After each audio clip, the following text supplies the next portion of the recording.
Going to go ahead and call this Monday, August 7th, 2023 meeting of the Whitefish City Council to order. Thanks everyone for joining us this evening. We are meeting in hybrid version, both in person as well as remotely via Teams. Is my microphone working?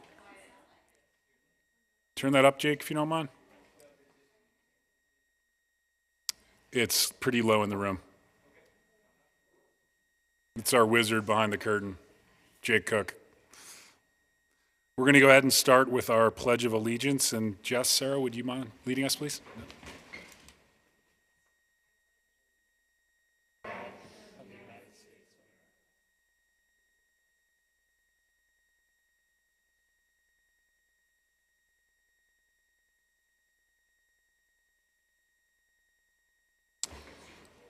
Thank you very much, Jess. I'm going to turn it over to Steve. I think he has a few words to share with the audience. Thank you, Mr. Mayor. I'd like to recognize Jess Sarah to come up and tell us a little bit about some of the stuff she did this weekend.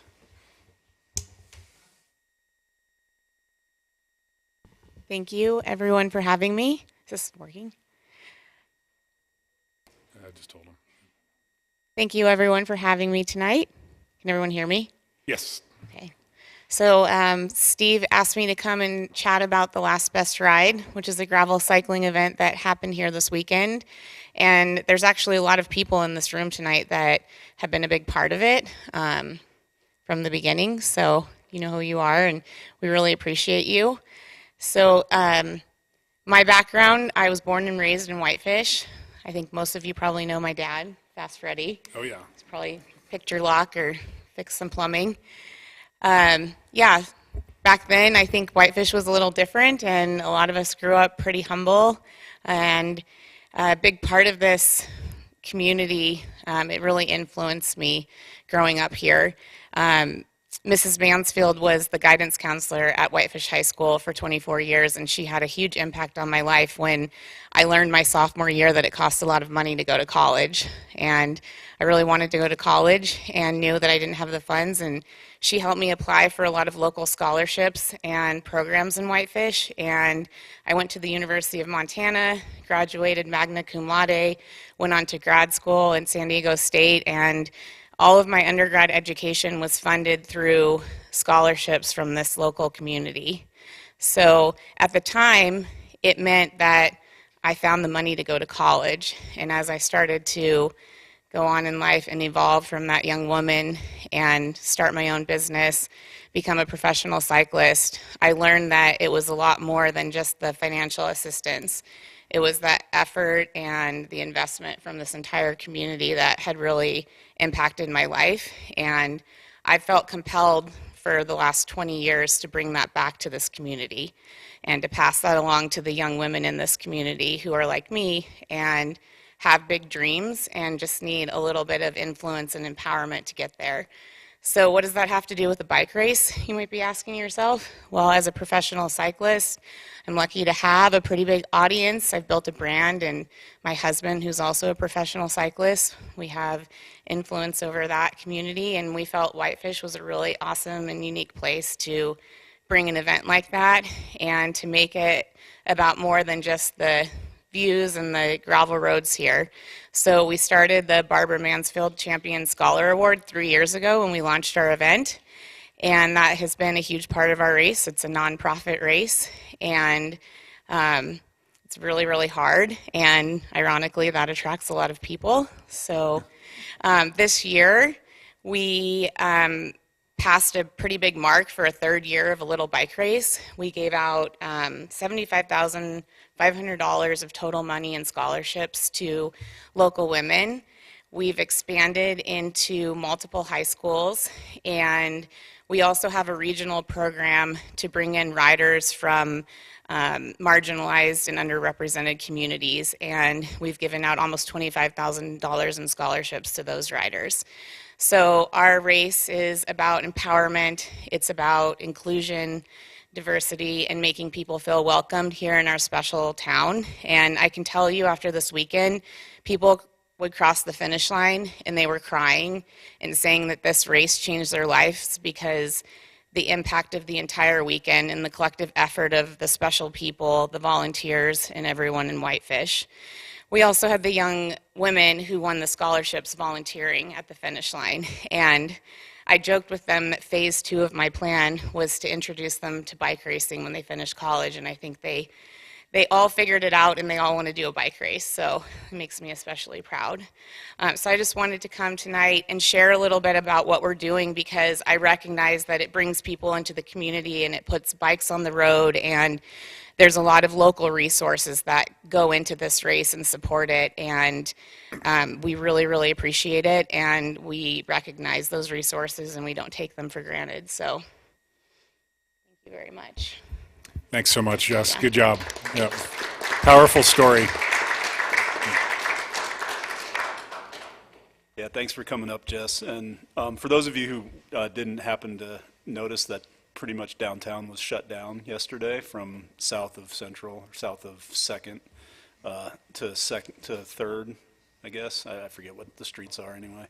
But the whole block where Great Northern Cycles was shut down yesterday. And it was just a really fun event. The people that you bring in are amazing. It's probably the most diverse group of people that I can imagine that come to our town in that kind of numbers. So it's really good to see. So, and the mission that you have is wonderful as well. So thanks for all you do.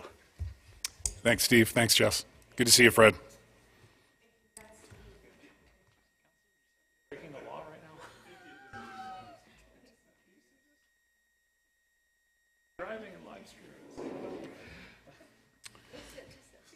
We're going to move on to communications from the public. For the record, Giuseppe Caltabiano is joining us. He is on Teams on his way to City Hall, so Giuseppe is present. We'll move on to communications from the public. We do have 6 public hearings advertised, and we will hold our public comments now. If you are here to speak to one of the public hearings, please wait until I call those hearings. Thanks, Jen. Hi, Jan Metzbaker, 915 Dakota. I think I'm the last woman standing of what was a robust and very active weed committee, and I know you've been really busy with a weed ordinance, but I would like you to turn your attention to a different kind of weed, and that's the noxious weed proliferation here in town. And I would like the City Council to consider changing some of their policies regarding noxious weeds, because a lot of the weed issues are on city projects that you created, boulevards on Edgewood, Skiles, Dakota, 2nd, the northwest side of the viaduct. Iowa is overrun. Baker has a ton of knapweed. And Texas, which you just built the last time I walked, already has thistles all over the boulevards. So you created this issue because the contractors brought in soil that had noxious weeds in them. And then you handed that problem over to the landowner to say, you're in charge of the boulevards. And they are either renters or don't care. And so the noxious weeds and the knapweed and the spurge is now spilling over onto the street. They're vectors and being transported all over town, and it's continually growing, and it's an issue. And I would really like you to consider one time hitting the boulevards of the problems you've created and let the landowners off the hook for a bit, I know this is too late for budget, but putting a little effort into fixing these boulevards and the landowners not having to it because they aren't doing it. And also, whoever the new zoning administrator or code person is, sends out letter after letter after letter, and the person mows their yard, and then you've got 3 inches of knapweed, and it's never going to go away. So they really need to get rid of it and not just mow it, think they're controlling it, because they're not. And so if you could tighten up the ordinance to actually exterminate or get rid of some of these noxious weeds instead of just letting them keep growing and mowing and growing and mowing and wasting the city's time, really, and whoever's doing the zoning. So I appreciate if you would at least look into that, because just walk down some of those streets and you will see a total mess, and it's kind of sad. Thanks. Thanks, Jen. We'll bring that up at the end of the meeting under councilor comments, or at least I will. Further comments from the public? Yes, sir. Name and address for the record, please. Yeah, hi, Isaiah Payne. I'm actually with Republic Services, so your waste partner here in town, and I'm new to the team, so I just wanted to come and say hello. I'll be covering Western Montana. Our partnership with the city is an important one, one that we're proud of, and just like any good relationship, communication is important, and so whether that's in a marriage or whatever else, right? So that's part of my job, is to make sure we have good communication both ways, and we're part of the service that we provide, and look forward to continue to do that for a long time and doing it well. So I just wanted to say hi. Thanks. Appreciate that, Isaiah. Further comments from the public?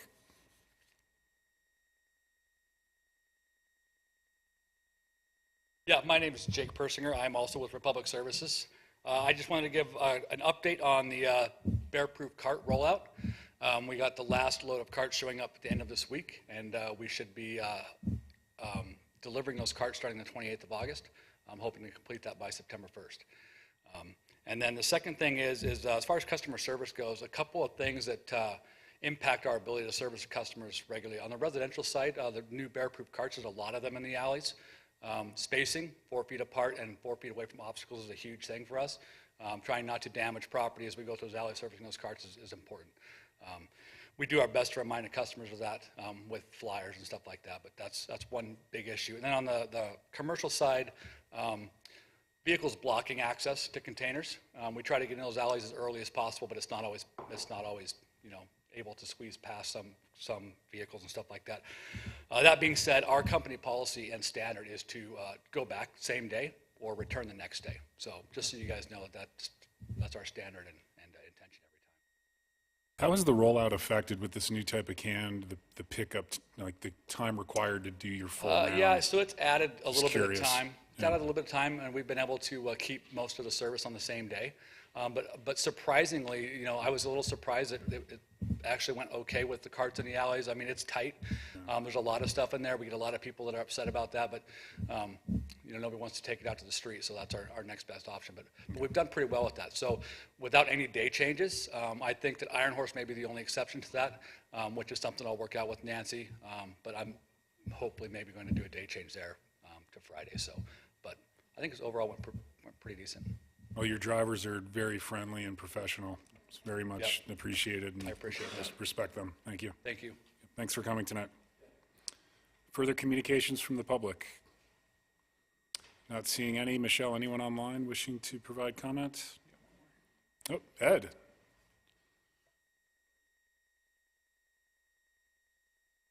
Guys, thank you for everything you do and all the time you put into this. I just want to give an update on the fish tank. It's been going pretty good. The community's getting pretty involved, and just letting you know that we're scheduling the debate for September 15th. Hopefully that works for everybody. It's going to be a Friday night. Hopefully it'll be a fun time. I'm just kind of getting it out there, and I think this might be a good venue to just say that. And it's early enough to, if a lot of people can't make it, I'm open to changing, but for now we're just hoping for the 15th.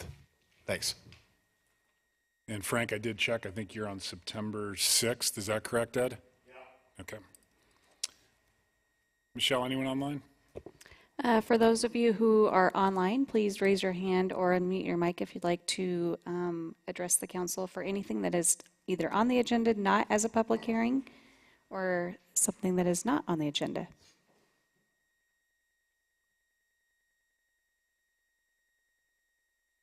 I think we're good. We'll move on to item 4. Any volunteer board reports from the audience? Anyone online, Michelle? I do. I know that. Item 4A, Michelle, consideration of awarding a consulting contract to update the Sustainable Tourism Management Plan and approve the MOU between the City of Whitefish and the Whitefish CVB. Thanks, Michelle. Yeah, no problem. Thank you. Good evening. So in 2017, the City Council and the Whitefish Convention and Visitors Bureau discussed developing a tourism management plan.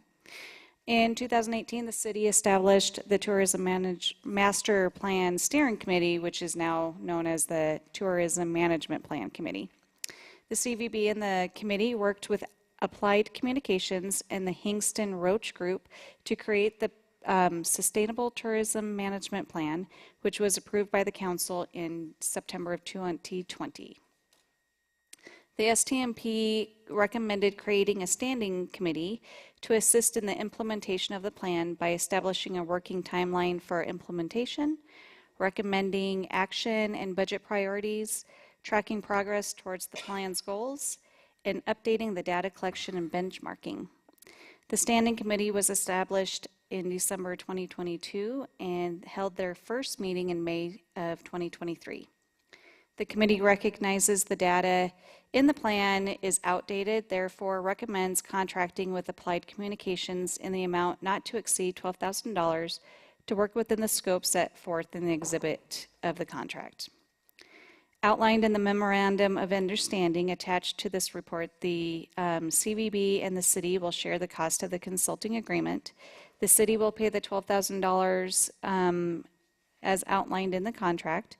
CVB will reimburse the city for $6,000 within the 30 days of the city's payment.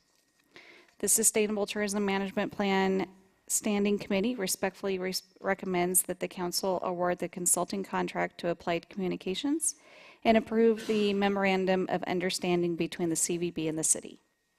Thank you, Michelle. Any questions for Michelle on her reports? If not, I will entertain a motion. Frank?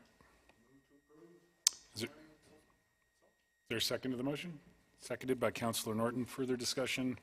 All those in favor, please raise your hand. Those opposed, like sign, and the motion does carry unanimously, which brings us on to our consent agenda. You have the minutes. Did Giuseppe vote? Sorry. I can't see him because my screen's not.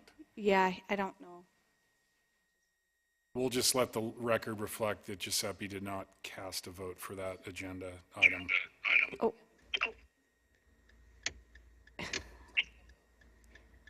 Okay, I will abstain. You can also vote. I just was having a hard time hearing you. No, keep me as not casting the vote, Mayor. I'm sorry about this. I'll be right back. That's quite all right. And let the record reflect that Giuseppe abstained from voting. We'll move on to item 5, our consent agenda. You have the minutes from the regular meeting from July 17th. Can I have a motion, please? Is there a second to the motion? Seconded by Councilor Davis. Further discussion? All those in favor, please raise your hand. Those opposed, like sign, and that motion carries unanimously. And I think Giuseppe, did you vote on that? you didn't vote. Let the record reflect that Giuseppe voted in the affirmative and Rebecca Norton abstained from voting since she wasn't present at the July 17th meeting. So the vote does carry on a 5-1 vote, 5-0 vote, excuse me. We'll move on to item 6, which will be our public hearings this evening. We do have 6 public hearings, so respectfully, I would ask that we limit public testimony to 3 minutes in the spirit of maintaining an orderly and efficient meeting for the council as well as the public. With that said, we'll start with item 6A, Resolution 23-15, adopting the Whitefish Community Housing Plan Resort Tax. Dana. Good evening, Mayor and City Council. I have the pleasure of presenting to you the Whitefish Community Housing Committee's report on the community housing plan for resort tax. You have reviewed this report. We discussed it at the last City Council meeting when the City Council gave us direction to move forward with a proposed ballot language for a resort tax election to include 10% for community housing. This is actually the formal adoption of the plan itself. Before we consider the ballot, you'll consider the ballot language and resolution at the next public hearing. So just for the public's understanding, first we're looking at the actual community housing plan for resort tax.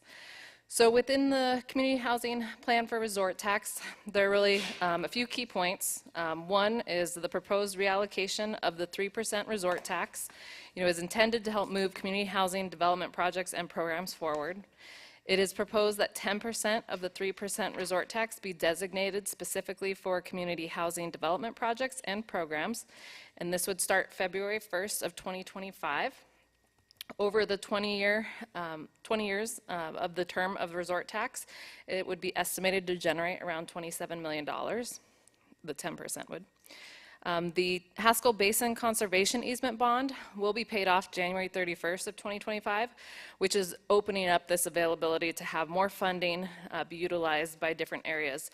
In fact, streets, parks, paths, and the Whitefish Trail will all continue to see increased funding based on the sunset of the bond. So with that, since we have reviewed this before, and that is the main key points of this program. I will say that there's no cost to have this at the election this fall, since we are already having our municipal election. That will, of course, also be the same statement for the next public hearing because that is where the actual ballot question lies. But with this plan as adopted, it will give at least the council the idea of how that 10% of resort tax would be used should the voters and the council approve moving forward with that ballot language. So with that, the Community Housing Committee, Resort Tax Monitoring Committee, and staff respectfully recommend that the City Council adopt the Community Housing Plan for resort tax.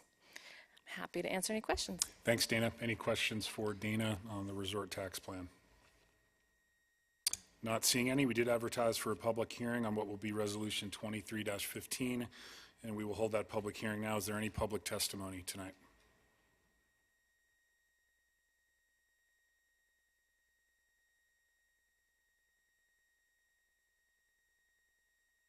Mayor Council, Daniel Sitter with Housing Whitefish.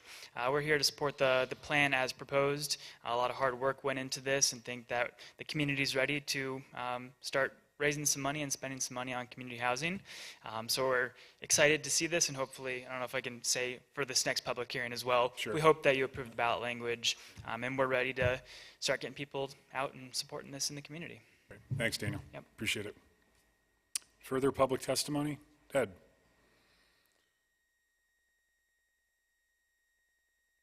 Council, thank you. I totally support it, without a doubt.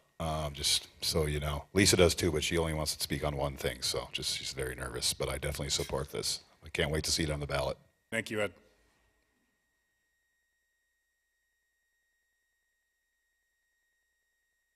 Cameron? Cameron Blake, 825 Lexan Trail, and I also strongly support this.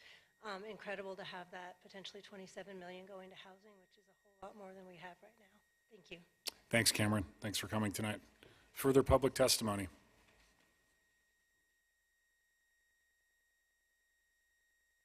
Everyone, Leonette Galaz, 265 Colorado Avenue, D4. I do support it as it currently stands, the initiative, and I still am here to advocate for more assistance than 10%. I think we could do more, I think we can do better, and I think there's a lot of allocation of those funds that is going to places that is not really benefiting our community. I'm specifically referring to the property tax rebate and its allocation to a lot of out-of-staters.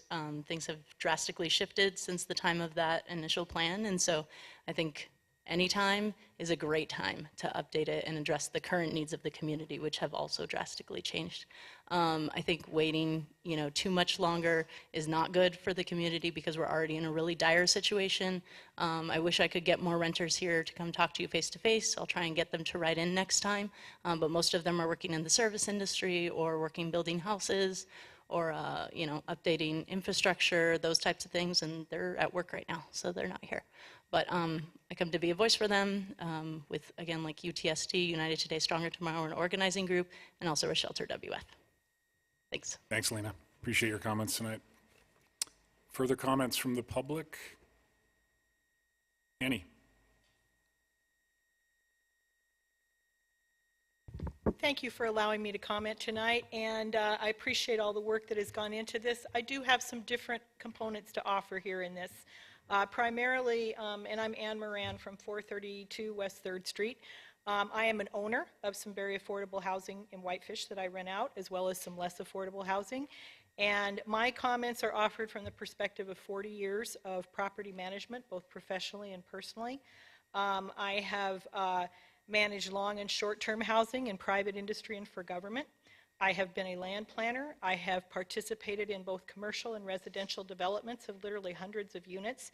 And right now, my professional capacity is that I manage hundreds of projects on thousands of acres that include a great deal of commercial property, some of the biggest in the valley, as well as large-scale residential high-density units, and also some units of high price and low price. So there's a lot of experience behind what I say. And one of the things that I would offer is that as we move into more involvement with these kinds of projects, the way they are structured is not always easy for long-term management by government. And I do it, I know it, and I'm specifically speaking personally, not in the capacity of the agency for which I manage property tonight. So please be advised of that. And I've also sat in your seat in times past, so I understand the accountability that those positions involve. What happens often in these situations is there are subsidies, grants, and tax credits for the initial developers, whether they do it on your land or their land. They often sell out after the tax credits have been obtained, and you may be left with a project in your backyard that's not easy to manage. In any event, you will have to have staff who is familiar with relating or coordinating with these entities, whether you retain the property or whether you sell it. And those skill sets are specialized and they're not easy, and they create a long-term overhead that may not be as sustainable as you would like it. I was here when the initial resort tax was put in place. The promise to the community was that this would help alleviate property taxes and costs for all of us. And with all due respect to the comments offered, we've had a lot of external ownership of properties in Whitefish for many years. That's not been an uncommon situation. I know that for myself as a landlord, when costs increase, when I don't have that negative balance on my tax bill, it's going to be passed somewhat to my tenants. And I rent below market as it is. I put my money where my mouth is because it works better.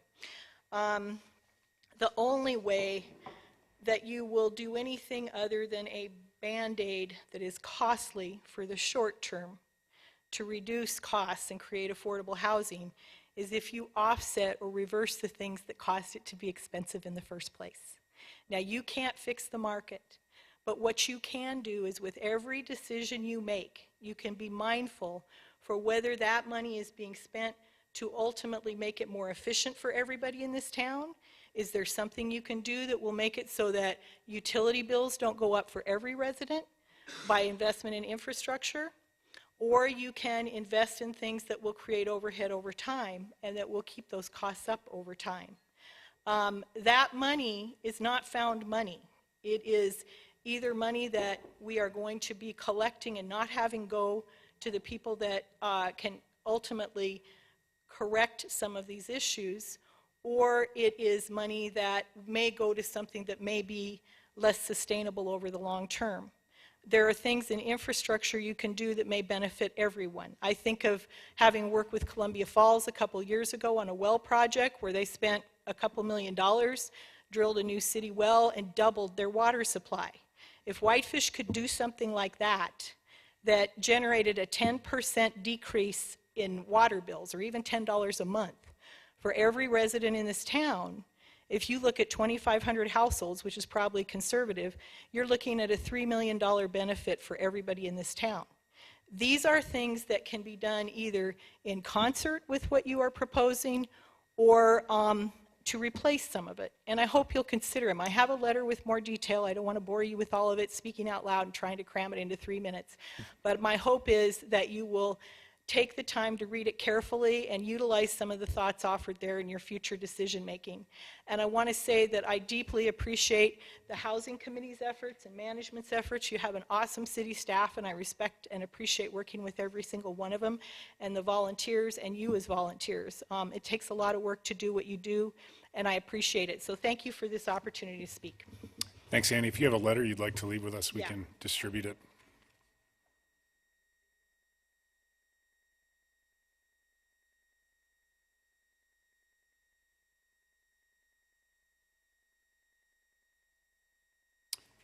Further public comment tonight on this item? Michelle, anyone online?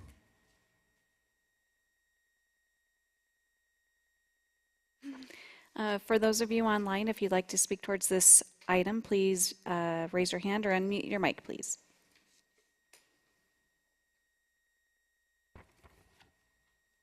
I think we're good. I'm going to go ahead and close the public hearing on item 6A of the agenda, and I would entertain a motion. Steve? I will move to approve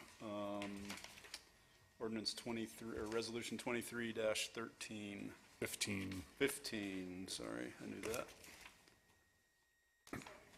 Seconded by Councilor Norton. Further discussion? Yeah, I'd just like to say a few things about it. I do, of course, I support this. I've been advocating for trying to help fix our housing crisis for a long time, and I do appreciate all of you who have come and showed up tonight, and even if you didn't say anything, I know why you're here. So thanks for being here. I do think this is a good first step. I think there's more we can do with this, and I look forward to working hopefully with this council over the next several years to to address some of these other issues and find ways to do more than just build things, because I don't think the city's going to build our way out of this. I think we're going to have to figure out different programs where this money will go, and I think we're well on our way to doing those things. And Daniel is going to be probably the tip of the spear on that stuff. So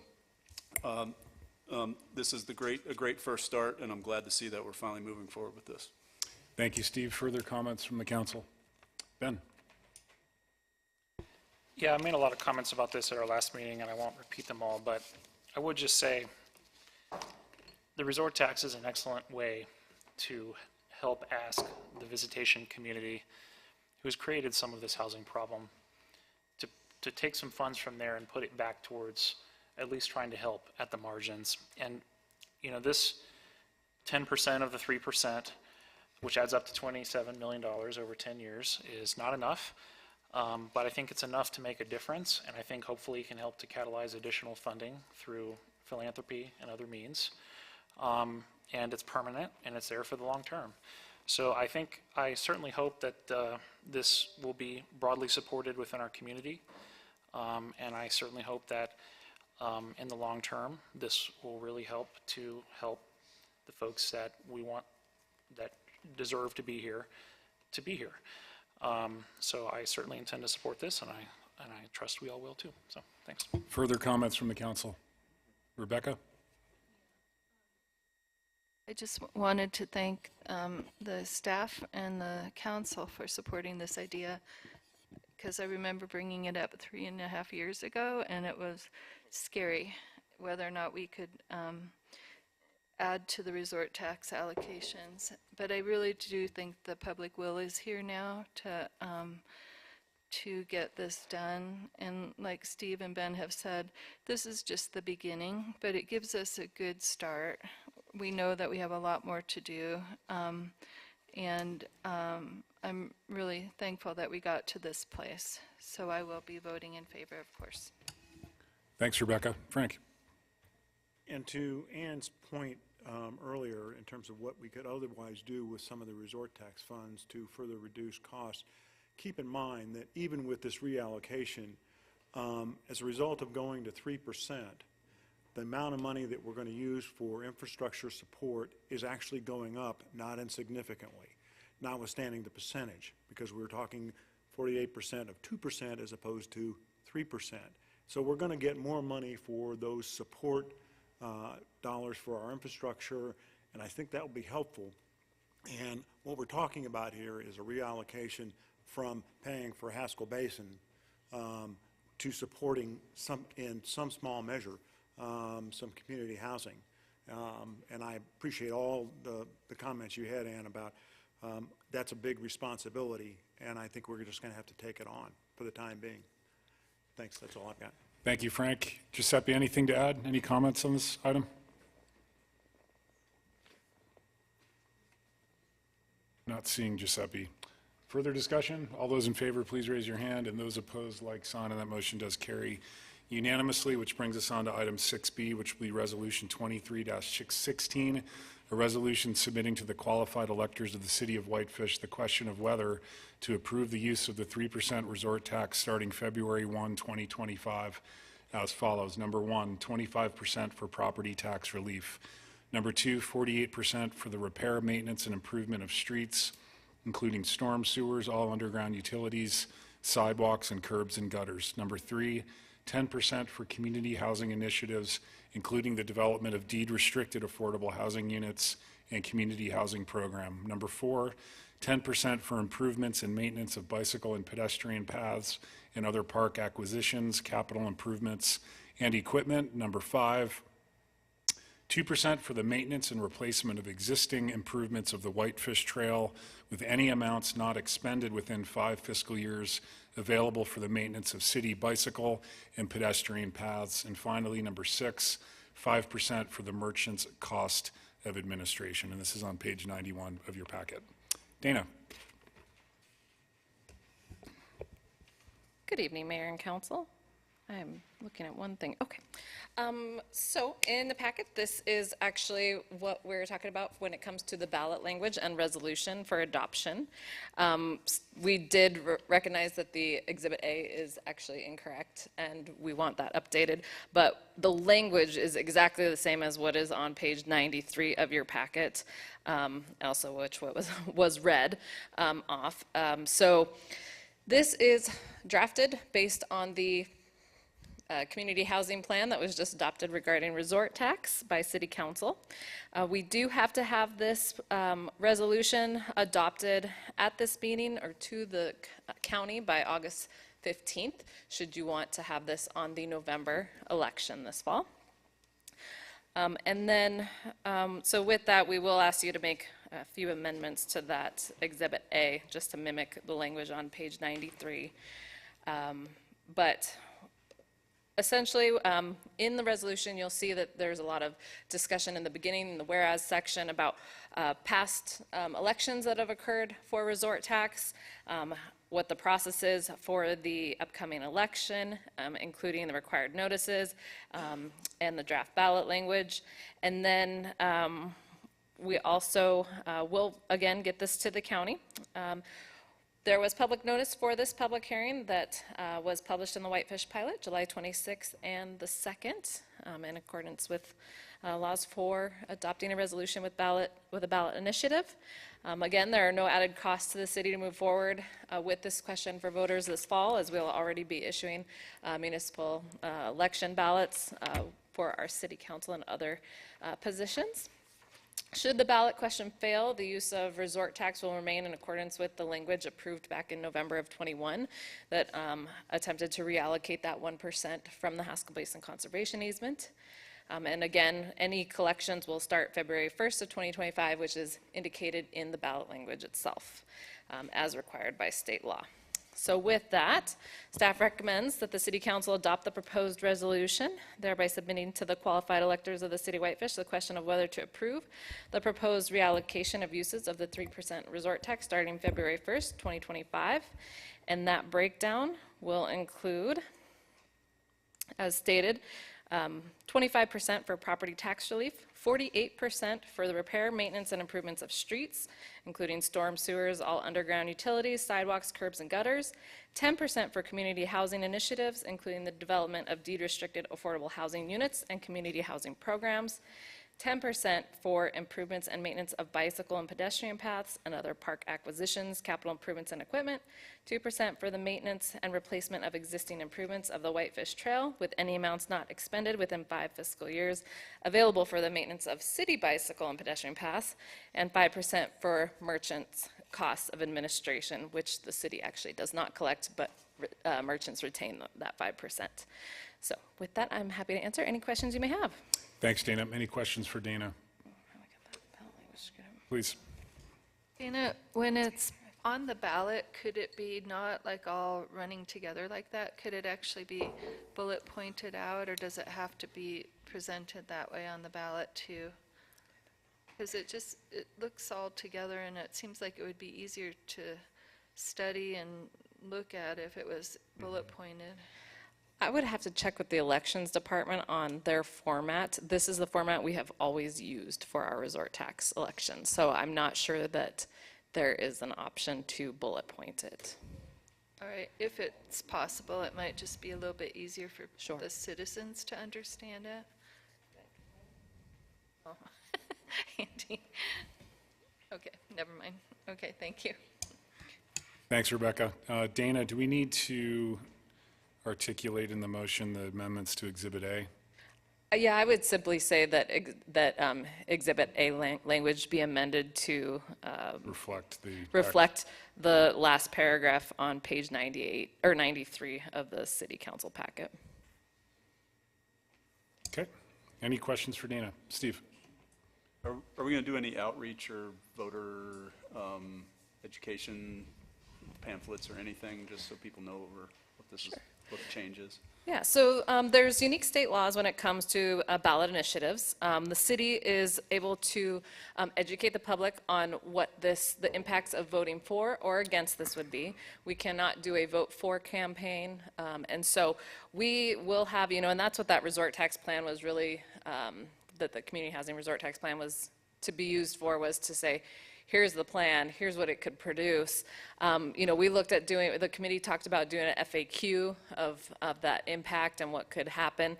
But I am aware of local nonprofits that are working together to maybe do that kind of a vote yes campaign because of the desire that they have for it. So, but we will do some education and outreach. We do public notice.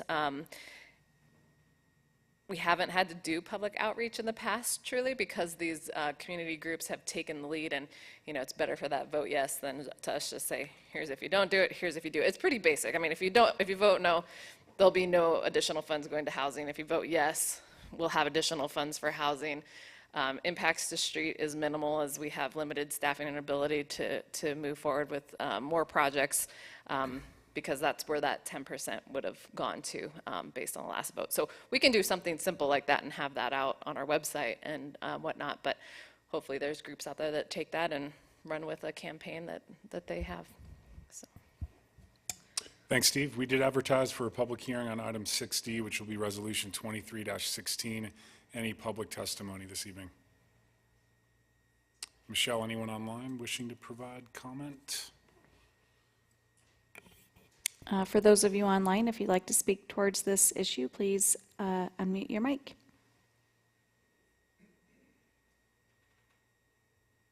I think we're good.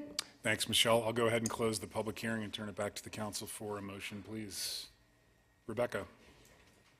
I'd like to make a motion to approve resolution 23-16. Would that include Go ahead.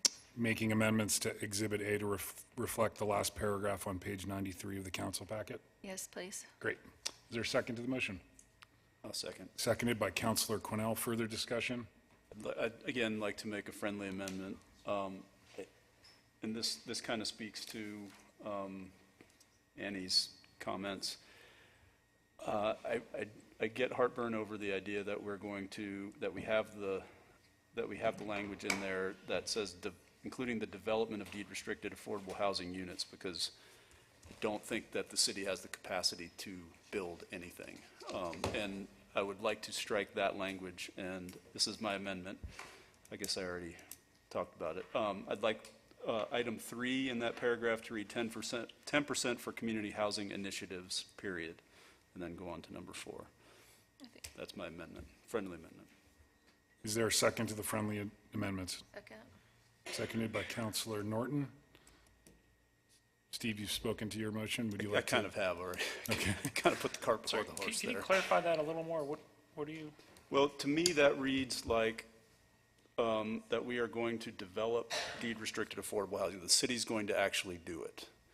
And I don't think the city has the capacity to develop affordable housing. I think it's cleaner, and to me, it's cleaner and simpler to say that this 10% is going towards community housing initiatives, period. That's just my general rationalization.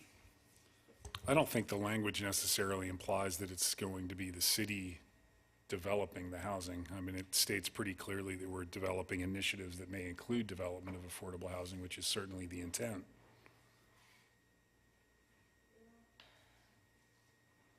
Oh, maybe recognize. I interrupted Ben. Let's Yeah, go ahead. turn it back to Ben first, please. Oh, no, I think I'm clear now what you're saying. I might ask if the city attorney has an opinion on this. Thank you, Ben. I mean, I don't think it I think it could really go either way on it. I think it's just including deed restriction. I don't know that it knows that the city's going to build it, but if you want to make it broader, whatever you guys decide. Yep. Rebecca? Yeah, I agree with Steve, because we will not be the developers on these projects, and I think it might be confusing for the public. We have partners that will be developing these projects, and the city has a limited responsibility for the development itself. So I would be fine with 10% for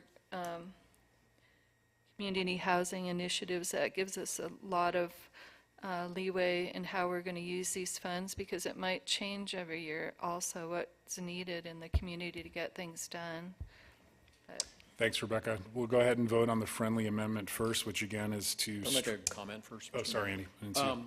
I kind of understand where Steve's going with this, but I would argue that we went for, well, it will be exactly 30 years up until 2025 without being able to do any road maintenance simply by leaving the word maintenance out of our initial ordinance.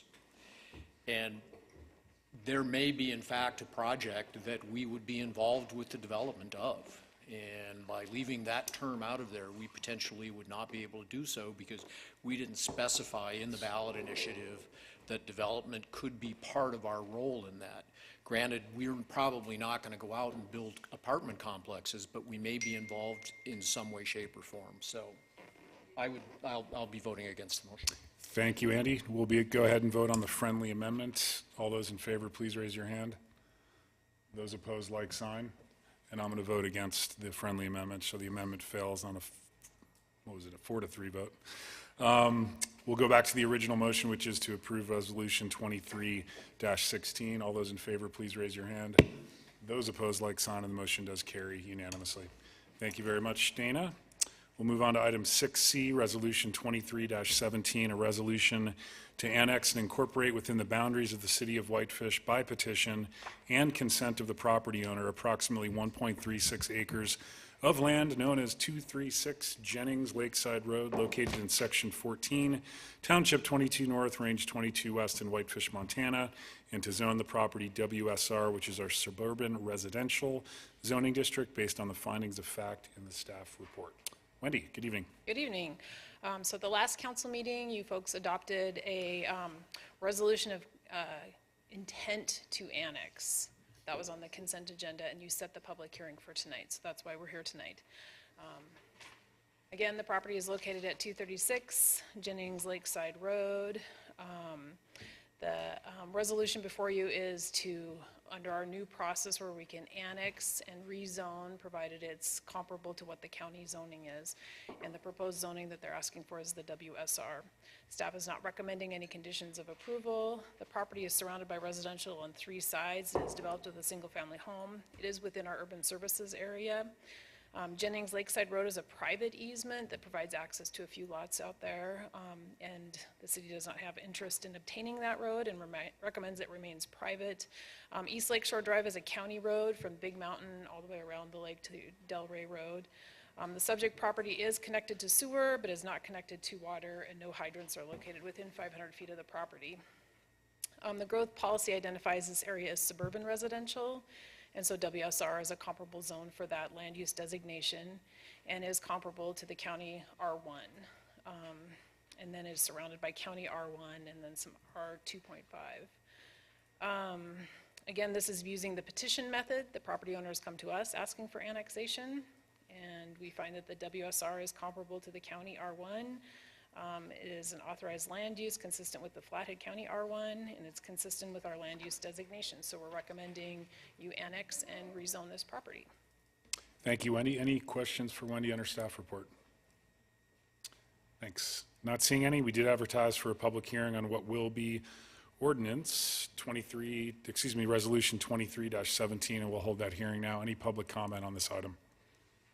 Michelle, how about anyone online? Those of you online, if you'd like to speak towards this item, please raise your hand or unmute your mic.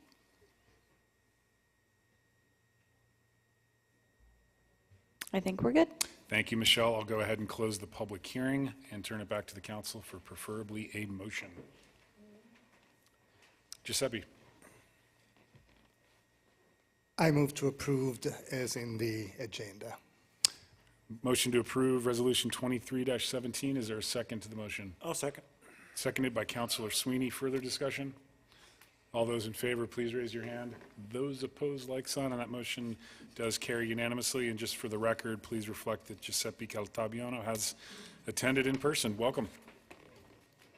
We'll move on to item 6D of our agenda, which will be ordinance 23-13, amending zoning regulations, Title 11, Sections 11-2-1, zoning districts established. I'm not going to repeat all of the zoning districts related to off-street parking standards in Chapter 9, Section 2, definitions of the Whitefish City Code, and this will be on a first reading. Dave.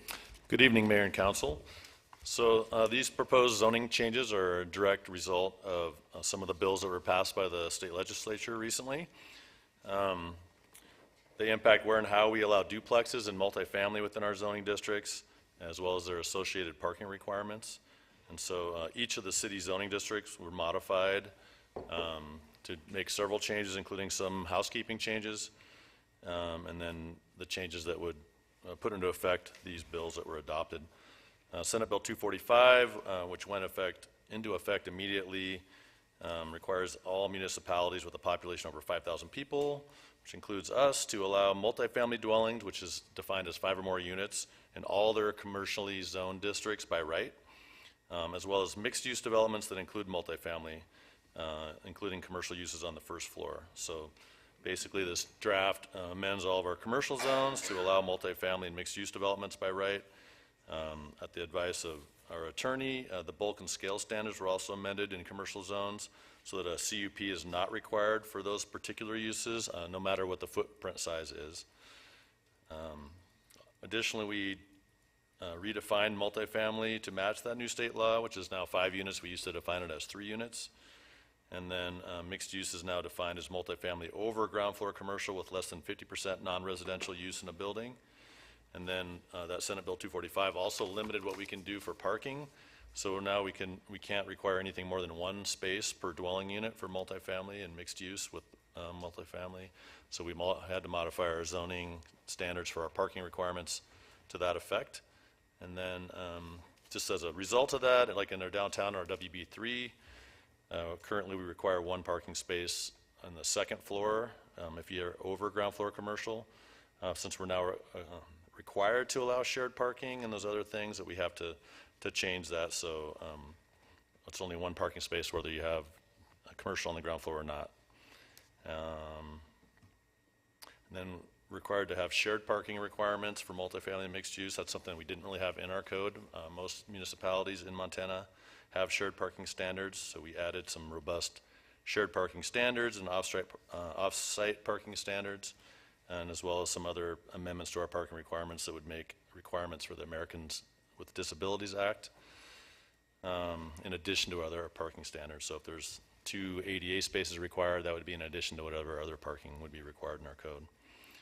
Another bill is Senate Bill 323. That technically goes into effect January 1st, but it was much easier to combine these two since most of the same zoning sections are being changed. And that requires duplexes to be permitted everywhere that a single-family home is permitted. And we can't regulate duplexes any more stringently than single-family homes. And so that everywhere where duplexes are, or where a single family is, we have to allow a duplex in all those zoning districts. So that effectively doubles our density in our single-family zoning districts. Because of that, we had to do some amendments in our PUD chapter where it talks about maximum densities. And then since we were doing that, we also modified the WB2 zone densities to make that more attractive option since those other zones are being increased. Looking at the R3 and R4 zoning districts, we had a work session with council a month or 2 ago where we talked about those particular standards and the density that was required. Prior to our Legacy Homes program, our W3 zoning district allowed up to 4 units by right, and our R4 was unlimited. You just had to be able to have enough parking and meet the setbacks and lot coverage standards. Because we put that Legacy Homes program into effect, it basically required us to reduce our standards because you needed to capture more units in that program. Once the state removed our ability to require mandatory affordable housing, it really didn't make any sense anymore to have those restrictions on there that required conditional use permits. So in the current code, it's 1 to 3 units for our R3 district, and then 4 to 8 units with an administrative CUP, and then 9+ units for a full CUP. And the R4 is 1 to 4 units as a permitted use, 5 to 18 with an administrative conditional use permit, and then over 19 for a full CUP.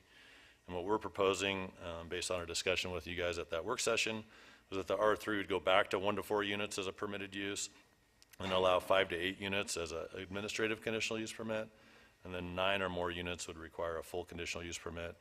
And the R4, instead of going back to unlimited, we're proposing to go to 1 to 18 units as a permitted use, and over 19 would be an administrative conditional use permit. There was a bill 528 that impacts our ADU ordinance. We're going to address that later with another zoning text amendment that's going to go through the planning board. And then one of the other things that we did is looking at the definition of duplex and townhome. We revised those definitions to make it better differentiating between those two things, because we can still regulate townhomes and in all zoning districts, and also require them to go to architectural review. As far as some specific housekeeping changes, there was a few setbacks and buffer items that were part of the landscaping ordinance update, where we moved everything into the landscaping chapter, and there's just a few locations where that was missed in some of the resort zones and that sort of thing. So we made those changes. Also, just throughout our whole zoning ordinance, apparently the word shall is no longer deemed to be mandatory through the courts, so we had to change all the wording of shall, which happens quite a bit in our code, to must, which is more defensible.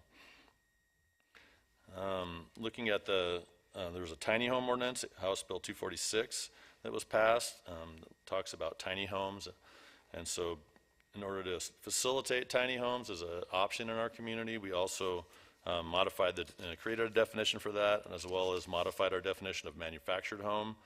Our previous definition of manufactured home was based on homes manufactured from 1976 and before. We don't see too many of those anymore. And HUD has much more stringent requirements, and so we got to remove a bunch of things that were way outdated in our code regard to that, and then made it much easier to develop a tiny home subdivision or a manufactured home subdivision that would allow tiny homes as well, as long as they're on a permanent foundation. We added tables at the beginning of the zoning chapter so that someone could easily look at each of the zoning districts and see what the setbacks are, the lot coverages, just something that makes it easier for the public to view our code. We divided those tables into resort, residential, commercial, industrial, and transitional districts. And then there was a couple other changes that we threw in there just based on some discussions with the council. One was looking at hotels and motels in the WB3, which is the downtown zoning district. Just because there's no parking requirement in that district, there's been some concern raised about what the council can do when one of those comes in there, and one of the ways that we can further address those impacts is to require a conditional use permit when those come into our community. Also in the WB1 zone, there's a light industrial park that's just north of the tap house that has some industrial uses in there. However, those uses aren't in their permitted or conditional uses in the code, and so we're just adding light industrial and warehousing types use as a conditional use in that zoning district. And then the last change throughout our whole zoning district, schools K through 12 are listed as a conditional use in every zoning district except the WB2.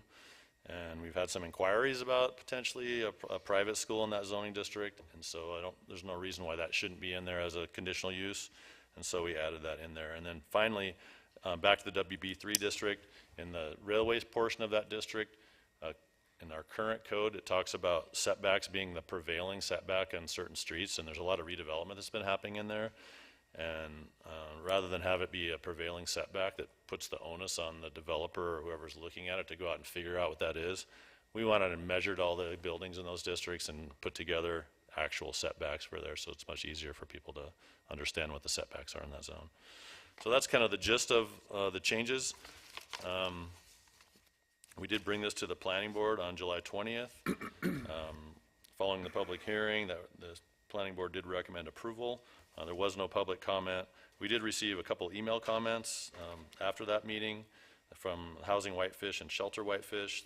Both of those emails advocated for further reducing lot sizes, setbacks, and parking to be able to create even more housing. Staff really didn't have an opportunity to look at, while we were developing this, what it would mean to reduce lot sizes and those types of things. I think that kind of stuff is things that we can look at when we do our growth policy update to go into more detail on how that would impact the communities, and looking at When we reduce lot sizes, that really impacts our lot coverages and things like that, and be able to figure out how we can maintain safety and those other things, which is why, setbacks came into existence at the beginning.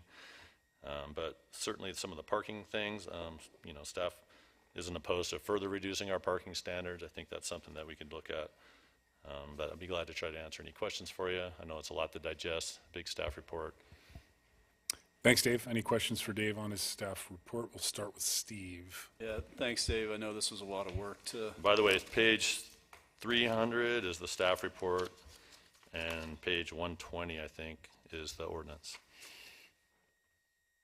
My question is about these comments that we had come in. You think this best suited to, since we're going to be going through our growth policy update, those would be good generative topics during that time period instead of trying to do anything right now. Okay. That's what I'd recommend. Okay, thank you.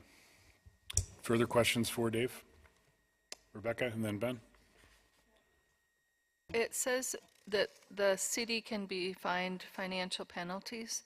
Do we know if we don't meet the new timelines? Do we know what those are at Which all? timelines are you referring to? I think it's the 20 days. Okay, it says, I wrote it down as the administrative minor subdivision, 30 days by director unless extension or suspension is allowed, and then it's financial penalties to the city if we don't meet these timelines. Yeah, I mean, I think that you can just, that's another public hearing on subdivision regulations that'll be coming later.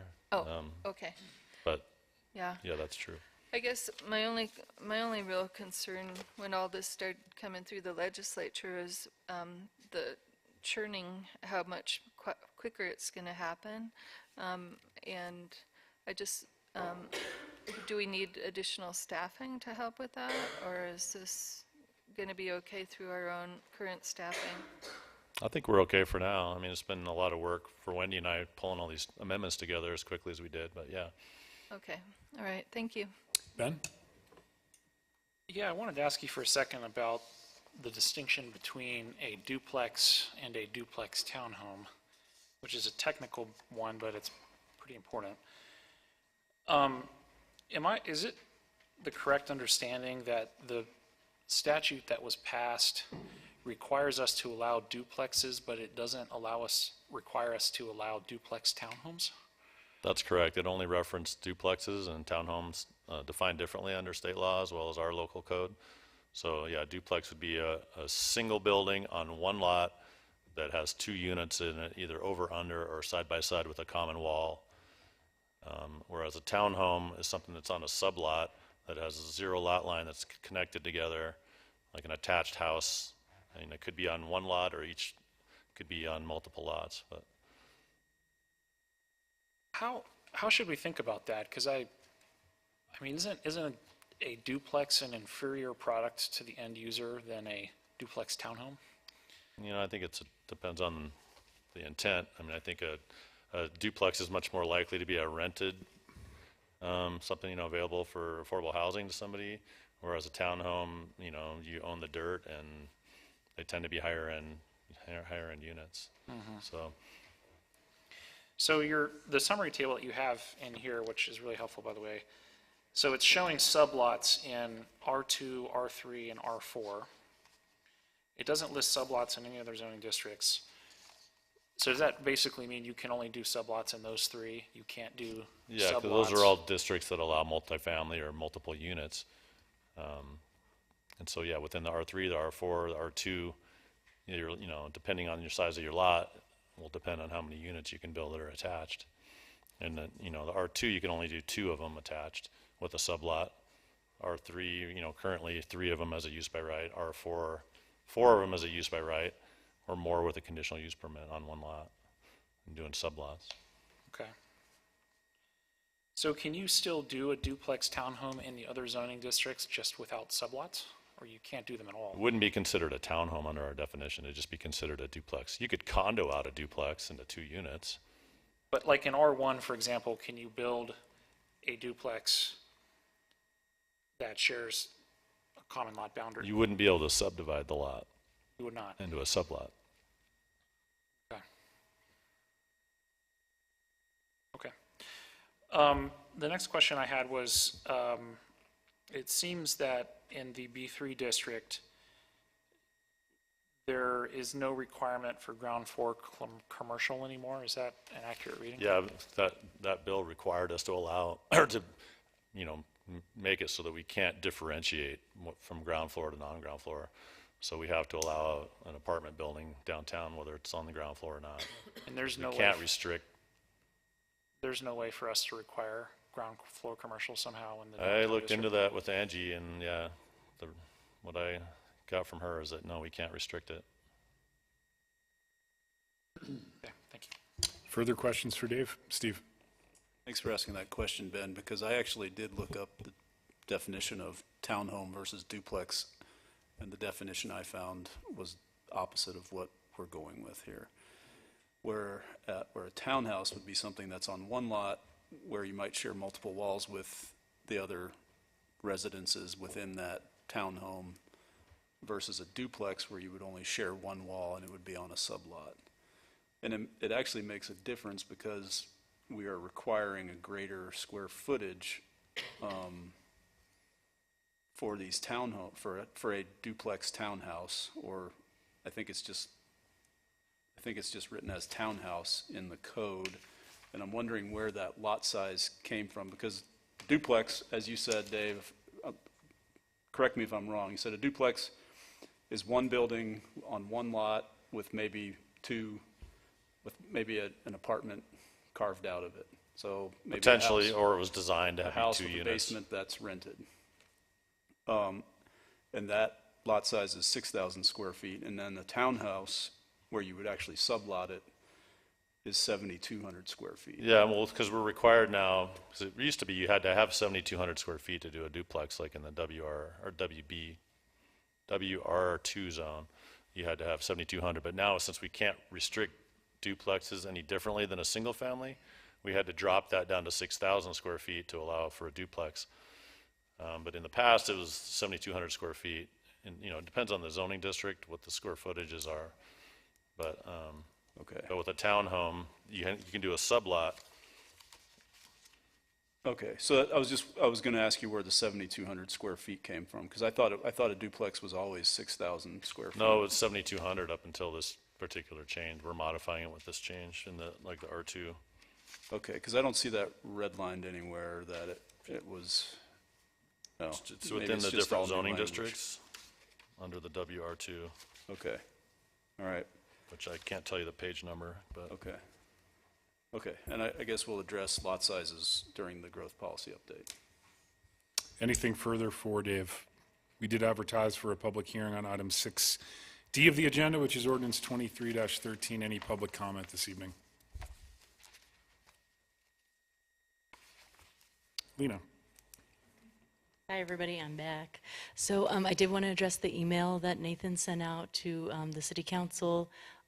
It's specifically about how these zoning regulations pertain to an available HUD grant that I just want everybody to really deeply consider and think about.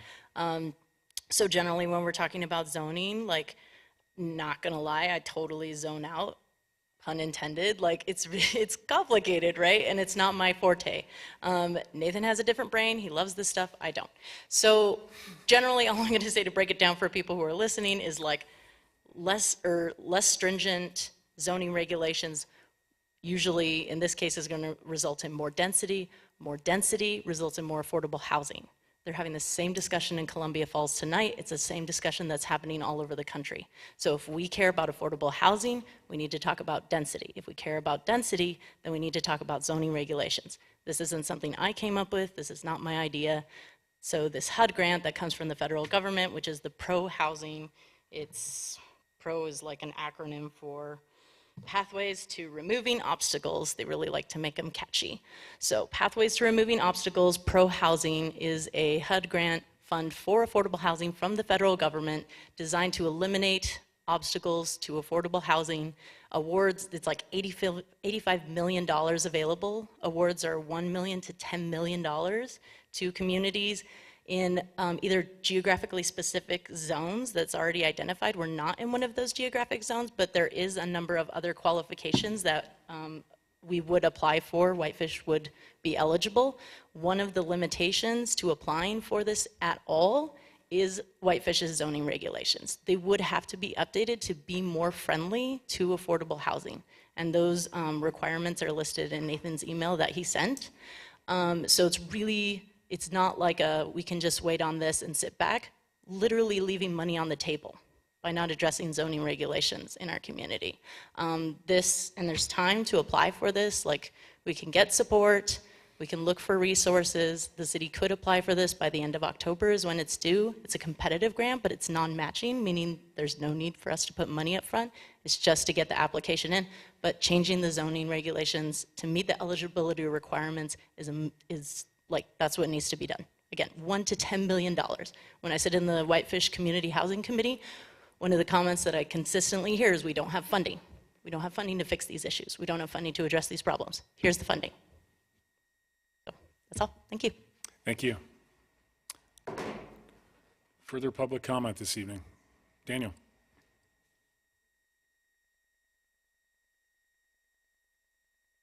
Hey, Mayor, Council.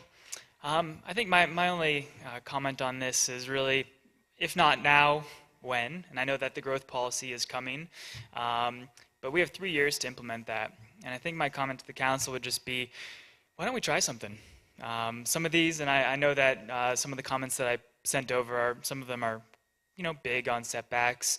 I think if anything, if we focus on some of the parking and decreasing some of those and even looking at WR4, with SB 382, the council and the city is going to have to look at 15 different options and select 5 to look at some housing options.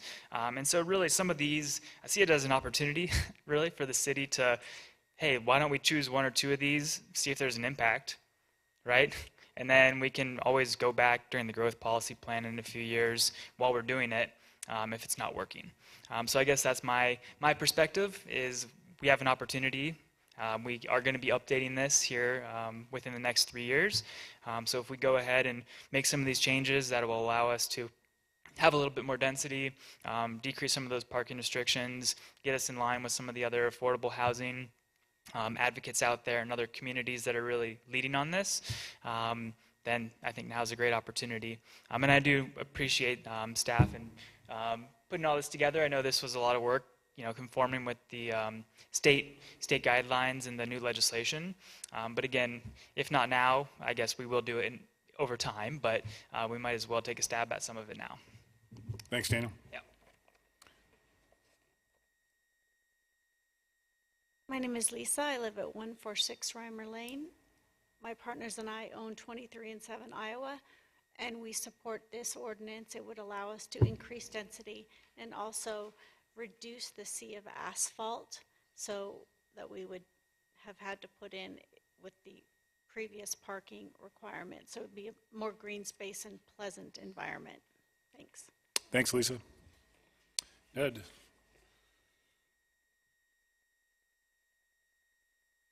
Pretty much what Daniel said, and just letting you know, I definitely, I'm all for changing some of these parking issues and restrictions and stuff to create a little more density in some of these lots, for sure. Thanks. Thank you, Ed. Yes, sir.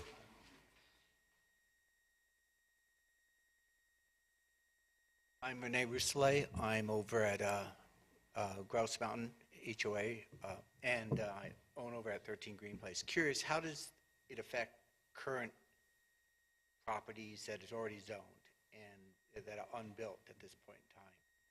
We typically don't take Q&A, but Dave, will you address that real quickly for this gentleman? I mean, if it's zoned and it doesn't have covenants on it, then they'd be allowed to put a duplex on a single-family lot. If you have covenants that restrict it, then those covenants would go into effect. Further public testimony this evening? Michelle, anyone online? For those of you who are online, if you'd like to speak towards this item, please unmute your mic.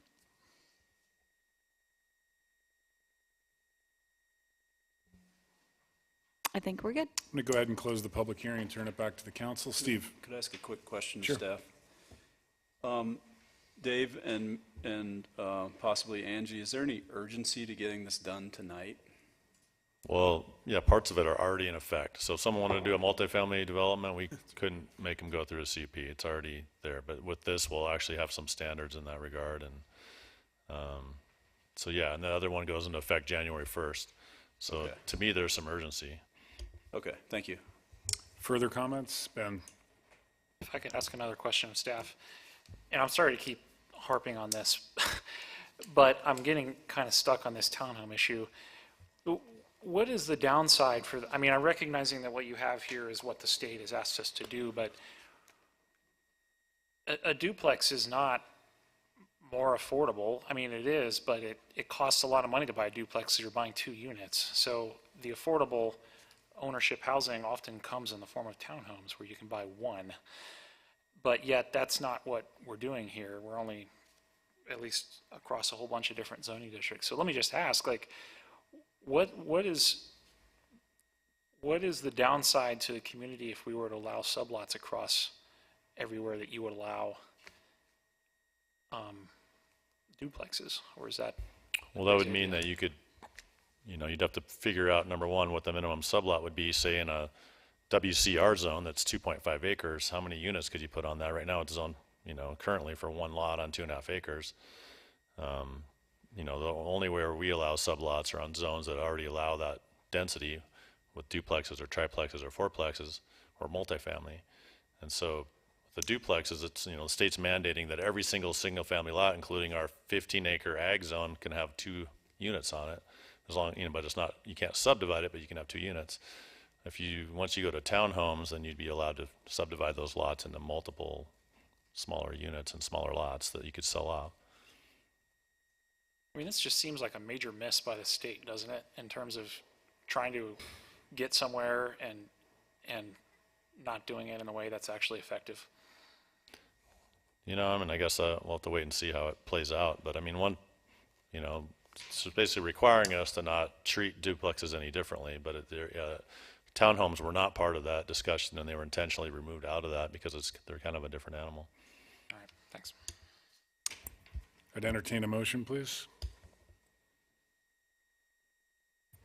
Mr. Mayor, I would move to approve Resolution 23-13, an ordinance amending many zoning regulations. Is there a second to the I motion? second it. Seconded by Councilor Caltabiano. Further discussion? All those in favor, please raise your hand. Those opposed, like sign, and that motion does carry unanimously.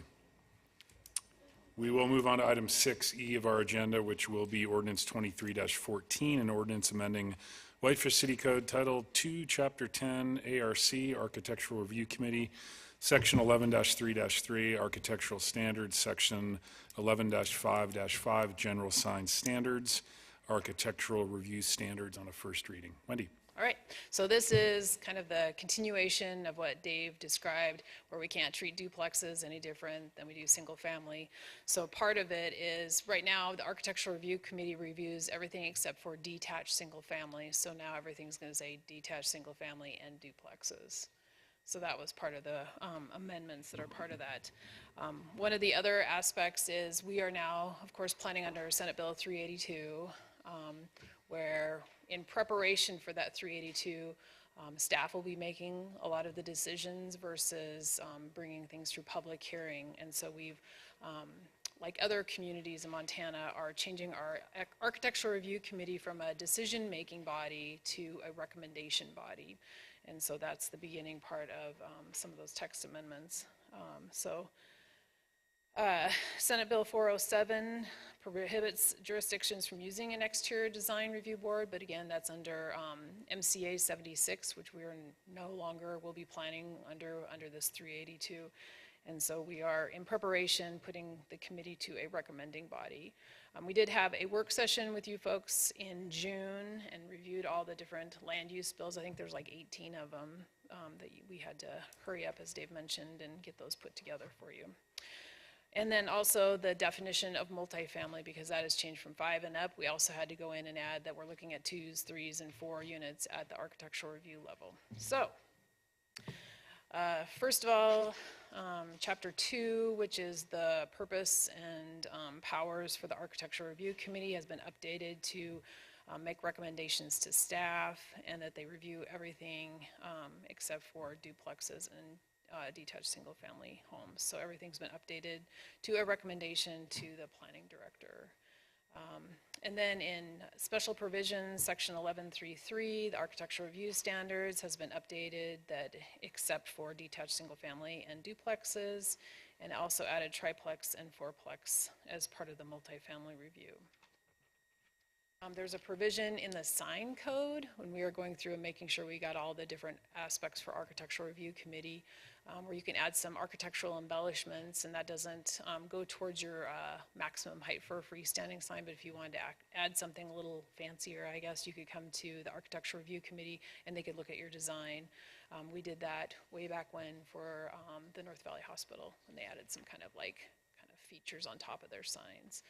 So again, they'll go to the architectural review committee, but it'll just be a recommendation to staff. Oh, and then one kind of housekeeping item in that sign section was there's a provision about removing all billboards within 7 years of the effective date. That date has since passed, and we have a bond for the last billboard that's out on Highway 93 South to have that removed, I think by the end of this year. We've updated the architectural review standards to show again that they review everything in the residential districts except for single family and duplex, that it's a recommendation. We updated that instead of identifying specifically conditional use permit and PUD, we just said a land use permit just to cover all of the permits.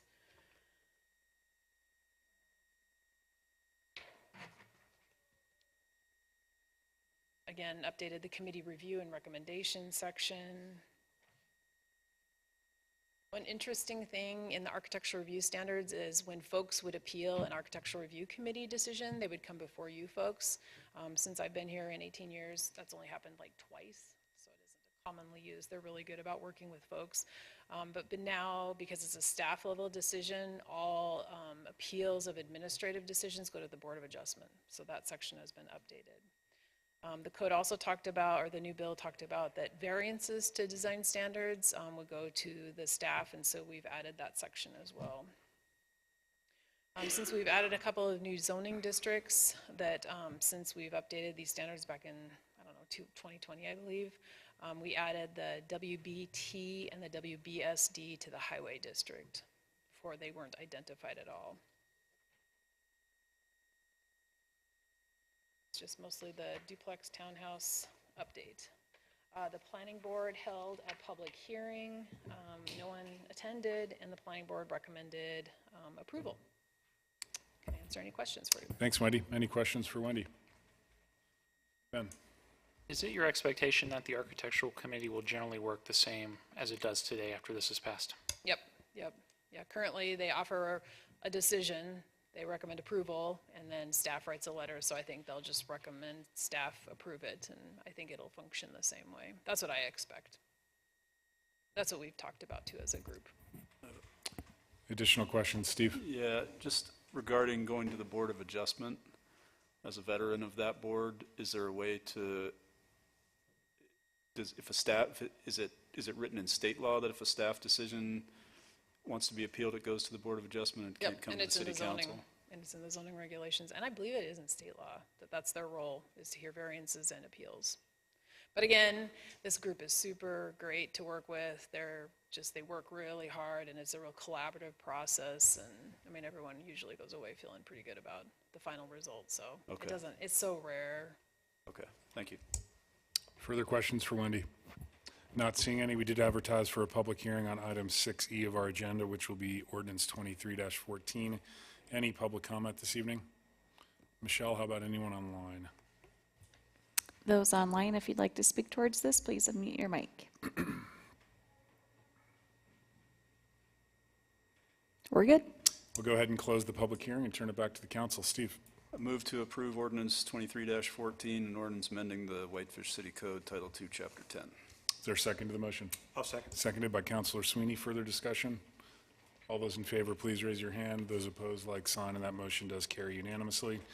Which brings us to our last public hearing of the evening, item 6F, ordinance 23-15, amending Title 12 of our subdivision regulations of Whitefish City Code, and this will be on a first reading Monday. Again,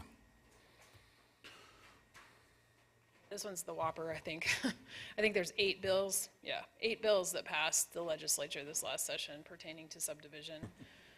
Again, we held a work session with you folks in June and kind of went through all the different things. Again, a lot of this is going to be sort of interim until 382 gets fully implemented with the city.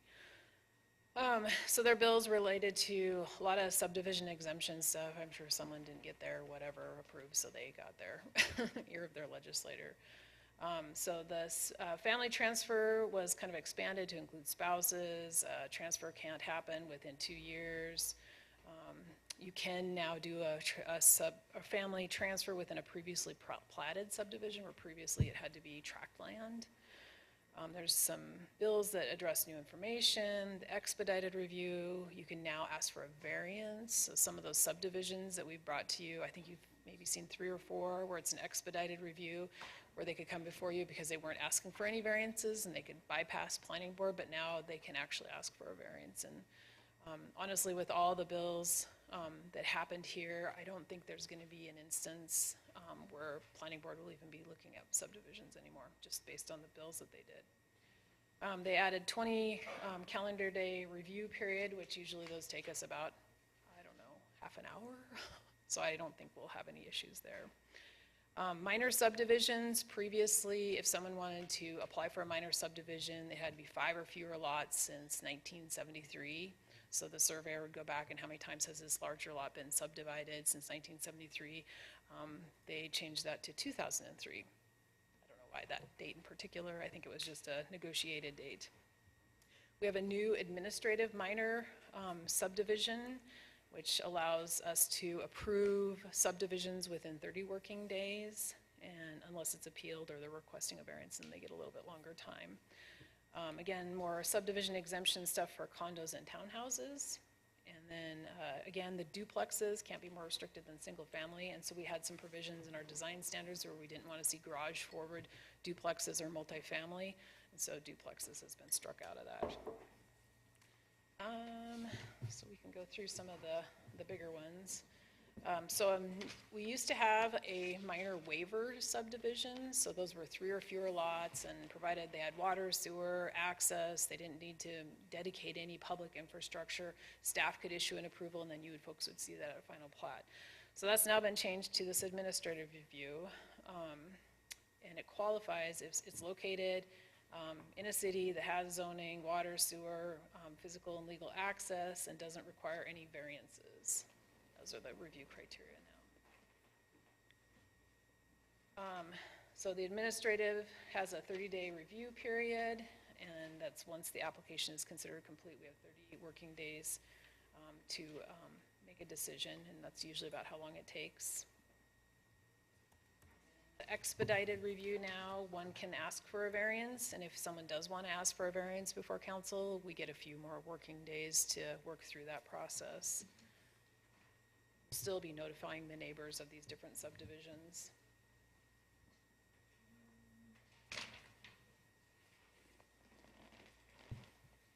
Under that new administrative review, one can make an appeal of the planning director's decision to the council.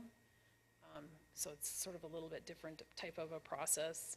And that the council has 15 working days from an appeal to render a decision and make kind of the final decision for the planning board. It's a little bit more information about new information, what's considered new information. Some phasing bills. We used to have this really long, drawn-out phasing bill process where you had to come before the council with a public hearing, which we haven't used. I think it's maybe more common in counties where they have bigger type subdivisions. We don't see those very often here. But it is now in our bills, our subdivision regulations.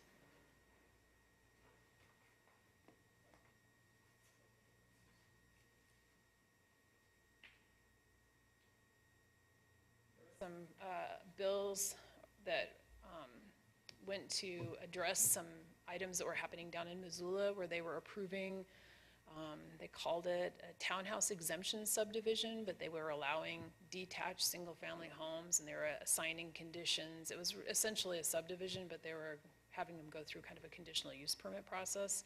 And so now, only Missoula, I think, was doing it that particular way, but they were assigning conditions. Now it says we can't assign conditions to these exemptions from subdivision and condo conversions, which we weren't doing previously anyway. And again, just that townhouses, or no, duplexes can't be treated any differently, so we won't be able to require no garage forward for the duplexes. And then we also aligned our definitions for townhouses with the definition that Dave brought up earlier under the zoning, so our definitions across all of our regulations are the same. I think that's kind of about it. Thanks, Wendy. Any questions for Wendy? Not seeing any. We did advertise for a public hearing on ordinance 23-15, and we'll hold that public hearing now. Any public testimony? Michelle, anyone online? For those of you attending online, if you'd like to speak towards this issue, please unmute your mic. We're good. Thanks.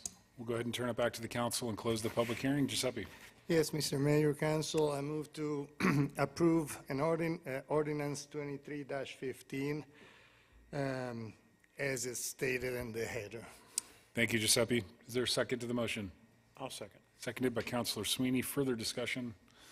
All those in favor, please raise your hand. Those opposed, like sign, and that motion does carry unanimously. I'm going to do a quick reorg of the agenda here. Isaiah and Jake, are you here to comment on the letter contained in the packet by chance? No? Okay. I just wanted to give you the courtesy to address it now so you don't have to hang out, but it's the last item on the agenda. With that said, I won't reorganize. We'll move on to communications from our acting fire chief, Travis, regarding emergency ordinance 23-16, an ordinance placing stage 2 fire restrictions within city limits, providing an exception, and waiving the second reading with an immediate effective date, effective upon signature. And this is on the only reading for this ordinance. Dana. Good evening. I'm going to take over presenting Travis's report. He is out sick tonight. So with that, as you know, we've been facing some severe and very extreme fire conditions in Flathead Valley and surrounding counties. The city has available through its ordinance that was adopted by council the ability of the fire chief to enact the different stages of fire restrictions until the next council meeting, where the council gets to make the determination if those restrictions should remain in place. The changes in stage 1 to stage 2 happened very, very quickly over the past 2 weeks, and so we're actually already at stage 2. On July 29th, stage 1 went into effect. Following that, we actually recently went into stage 2 this past Saturday on August 5th. And those were done by order of the acting fire chief.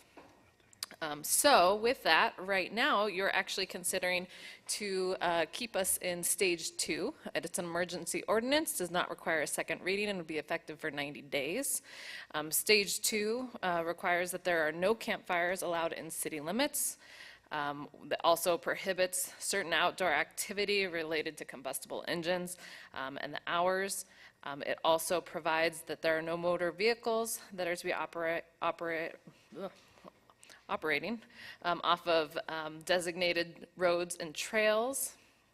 And then also has control of smoking and making sure that there are areas around you if you are smoking outside. Ours is unique in that we do not allow the discarding of smoking materials outdoors because that is one of our highest risks when you're within city limits. We do have some exemptions that are also unique, not following exactly what the state has, but is following what the county has. So we have mimicked the county on stage 2 restrictions to ensure ease of communication to our visitors and residents. One of the unique things is barbecue grills. We are not limiting that to propane or gas grills as long as the area is barren or cleared around your barbecues. And this applies to private property as well as public property in city limits. We do have mowing of lawns is exempt as long as those lawns are green and irrigated. There is also, I think, unique one to us for emergency repairs by our Public Works Department, making sure that they have fire equipment on hand, whether it's a water pump or a fire extinguisher when they're working in areas that are not barren and cleared of all flammable materials. So with that, staff respectfully recommends the City Council enacts an emergency ordinance continuing the Stage 2 fire restrictions within city limits, waiving the second reading with an immediate effective date. Thanks, Dana. Giuseppe.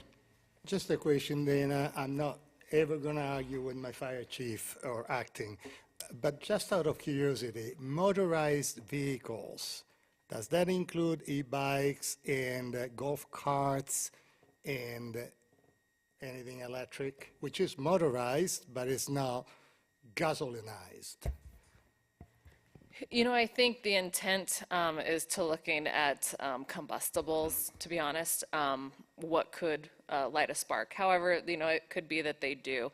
It's important to note that, you know, really our vehicles are operated on designated trails and roads. So that section, while mimicking the county, really, I think, has more impact in the county area where they have logging roads, the Forest Service, whoever it might be. But we did actually, as part of this, and kind of side note, Haskell Basin Trail with the Whitefish Trail is closed, and that was actually Stoltz Land and Lumber did close down public access. This doesn't necessarily apply to that because it's not specifically in city limits, but it just shows that they're worried about anything. Again, if it's gas operated, I think that that's the main concern, but as written, it could be any motor. Further questions, or can I have a motion, please? Move to approve emergency ordinance 23-16. Is there a second? Second. Seconded by Councilor Sweeney. Further discussion? All those in I favor? just think Giuseppe doesn't want people driving golf carts on the golf course. That's what he's trying to get at. The golf course is green. All those in favor, please raise your hand. Those opposed, like sign. Dana, just for clarification, so the city-owned Whitefish Trail, the Reservoir Trailhead to Big Mountain that we owned fee simple, is that closed as well? So we are closing it to not cause confusion because they can access Stoltz land very easily. And so my understanding, and maybe Maria can confirm, but we were going to close the trailhead on Reservoir as well. Great. Thanks for the clarification. I've been asked by many folks in town. We're going to go ahead and take just about a 5-minute break before we move on to item 8A pertaining to the Whitefish Yards request. Thanks. Sorry, guys.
All right, we're back in session, and we'll move on to item 8A, update pertaining to the Whitefish Yards off-site trail, construction and maintenance. You have Craig's memo enclosed in the packet, and Bruce and Casey are here as well if there's any questions you may direct to them. Craig. Yes, thank you, and good evening. So we had a fairly good conversation about this topic at the work session a couple weeks ago, and then talked about it a little bit more after the meeting. What we were really missing was the cost element to this, which we now have. So I'll just real quickly hit the high points of the staff report. I don't have to go through all the detail because it should be fairly fresh in everyone's memory. But anyway, yeah, so City Council did approve the original planned unit development and preliminary plat for Whitefish Yards back in 2018. It's gone through a number of different iterations since then, and it always has shown a pedestrian bridge crossing the river along with the off-site trail connections. We've worked with the design team for Whitefish Yards, and we really do want to acknowledge the importance of both the project and the connection to the Whitefish bike ped system. The plans that we approved last year did show these off-site path improvements along with the bridge, but it just recently came to light that there's been some confusion over who was going to pay for the construction and maintenance. The costs were recently received by city staff, and you do have them. There's two other minor issues that we have recently realized. Besides just the funding, we now know that permission will be required by both BNSF and DNRC in order to build the bridge and the trail connection, and BNSF and DNRC are requiring that the city be the permittee for these improvements. The proposed license agreement, as we discussed a couple weeks ago from BNSF, is fairly one-sided, and we have a few issues with the agreement. First, there's an indemnity provision, which is extremely broad and will require the city to both defend and indemnify BNSF for any liability arising out of the license. And then there's also some insurance provisions in the agreement, which we likely won't be able to meet. So in terms of cost, the engineer's estimate for the off-site trail construction is $382,000. The majority of this is for the retaining walls that will be required for the eastern connection on the other side of the bridge. There's also an $800 application fee and a $3,700 issuance fee for the BN agreement. There will also be an annual fee for that agreement, but they typically don't give us those costs until after the improvements are completed.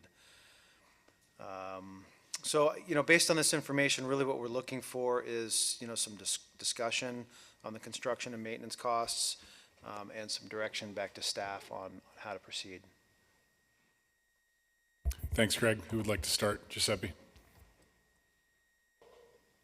Yes, Craig, couple of questions. Number one, how many other pedestrian bridges do we have in town? 2 or 3? I believe there's 3 others. 3 already existing. Okay. Correct. And in these 3, is any of those subjected to the same proximity to BNSF?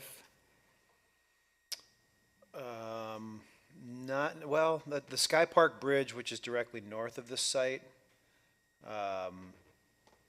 is proximate to BNSF, but it does not involve a BN agreement. Okay, and on these other 3 bridges, how has the city dealt with insurance? The city constructed all 3 of those bridges. Okay, so if They were not developer constructed. Well, was the one by Riverside, the southernmost one? We built that, yeah. Yeah, they were all funded by the city and are maintained by the city. Okay. And no other questions at the moment. Thanks, Giuseppe. Ben, and then Rebecca. So maybe to ask about the insurance issue first, just to make sure I understand this correctly. If there was a claim, like let's say somebody fell and was injured on our trail for lack of maintenance or something, they're going to sue the city, and they might sue BNSF, but wouldn't our insurance cover it still because they're suing us? Well, a couple of different things. First of all, we'd rely on the rec use statute under Montana law, which if we're providing recreational facilities such as a trail for free, generally protects cities from liability. Yes, they would sue us, and yes, they would sue BNSF as well, I'm assuming. You know, if it was due to our negligence, we would be on the hook. The insurance issue is more simply that BNSF is requiring us to add them as a third-party insured on our insurance, which is common because if we were the ones maintaining the trail, if something were to happen, most likely it would be our fault, right? However, we have adequate coverage to satisfy their needs, but some of the more technical aspects of the insurance that they're asking us to procure, our insurance company cannot provide. Because it's really not an insurance company. What it is an interlocal pool of municipalities. So there are just some aspects that we cannot provide. For instance,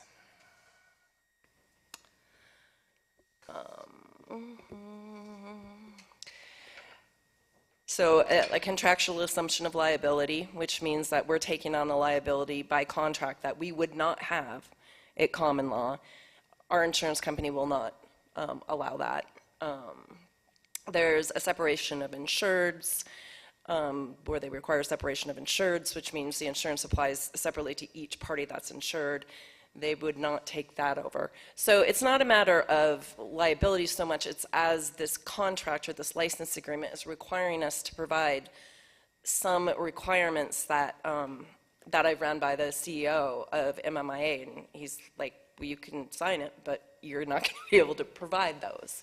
So it's kind of a question in my mind as well is, will BNSF, even if we sign it, knowing we can't do it, because I think, as I've told you folks, I think the risk is fairly minimal, but will BNSF even grant us a license if we can't provide those requirements, or our interlocal pool cannot provide them that coverage that they requested?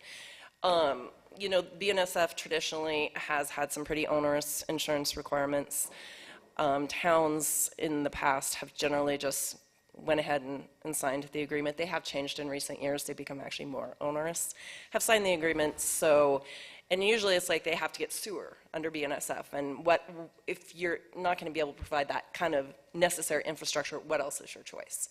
So that's kind of what cities have done. And I think what we've done in the past is, well, okay, if, you know, we get sued because we didn't provide some of these insurance requirements, we can always argue it's a contract of adhesion, and therefore we're not held to it.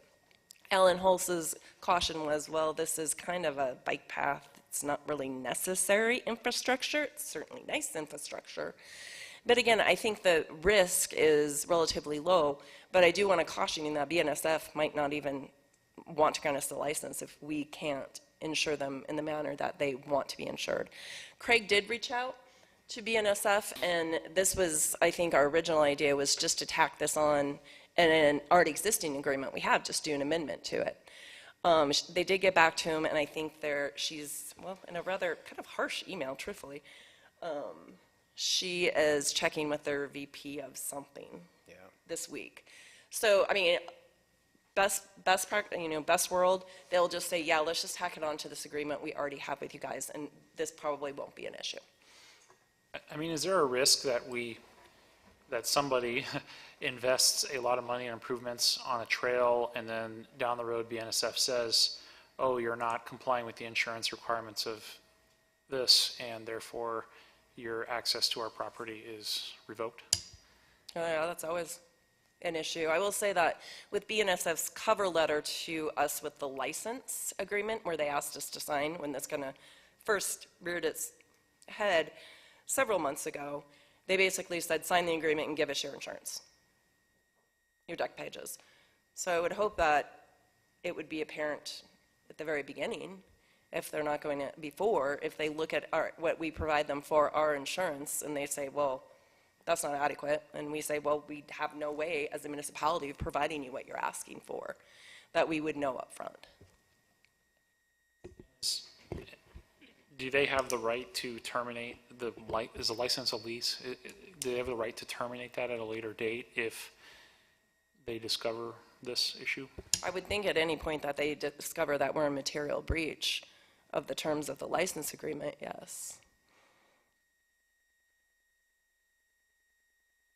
So that's why I think, Craig, you know, we're reaching out to just say, well, can we just amend the agreement we already have rather than enter into an entire differently license agreement? We're waiting back to hear from them. I will say that they actually provided us the license agreement in Word format too, when Craig asked, which I have never seen before. Just have had no luck negotiating terms with BNSF. It kind of is what it is. You get what you get, and you don't throw a fit. So I used to tell my son. So it's unfortunate, and you know, for municipalities, it's very difficult sometimes to meet these insurance requirements because we operate different than a commercial venture that can maybe go out and get that coverage. We can't. And actually, we had to redo our insurance and indemnity requirements with MDT, which the league was extremely helpful in advocating for, just to even make the state realize we couldn't meet their insurance requirements. But again, it's not so much a matter of limits. We have the limits.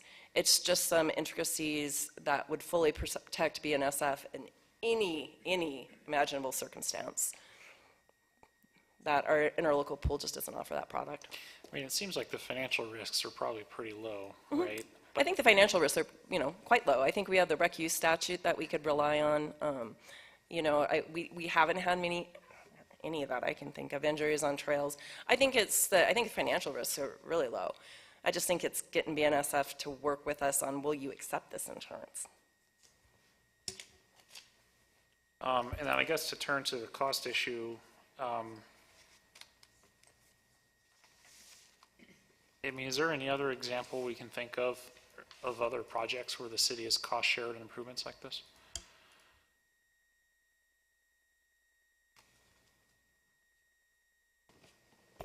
You know, I can't think of specific circumstances where we haven't had a pre-negotiated plan to. Typically, the city for development projects would cover like oversizing on a water main or a sewer main, or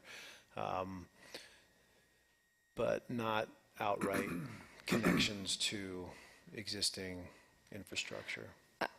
I think the only example I can think of, you know, that's been in the recent past is Firebrand when we did the, what do we call that? The promenade. The promenade, thank you. You know, and that was TIF funded. They came forward with a request for funding. You know, it was not as significant, and I cannot recall the timing of that agreement, but they were not guaranteed the funds until that agreement was approved. And so, whether that was part of their, I believe that they had already been approved having to do that. But again, that was a tax increment funded project that specifically called for out in our tax increment plan. I would say from a funding perspective, this project will compete with Riverbend. There is no question. You are using general fund dollars if you're to proceed with this. You will spend down cash reserves. And I know the previous request was to kind of, you know, generally identify some funds in the general fund for Riverbend. But, you know, our funding is limited right now to generate $380,000. You'd be looking upwards of 5 to 6 mills you'd have to levy for additional property taxes if you didn't want to spend down the reserves.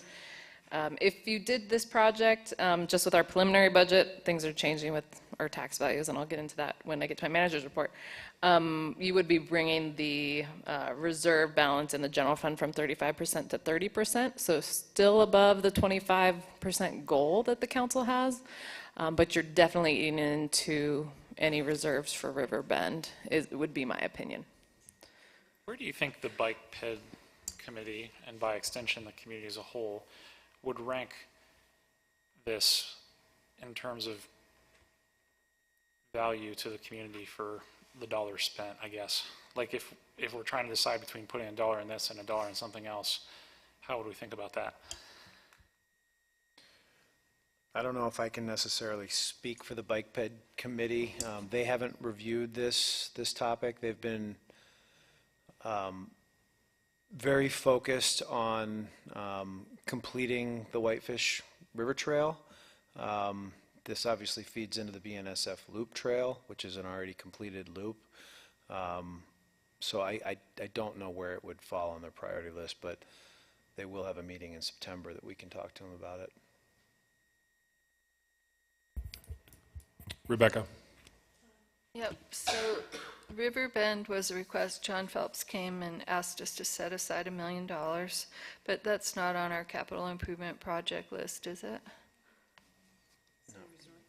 We have some funding through resort tax, but to expedite that project, if it were to move forward quicker, would have to use general fund dollars until resort tax funds were available. But it is funded under resort tax. Currently, we have $100,000 this budget year to use for preliminary engineering.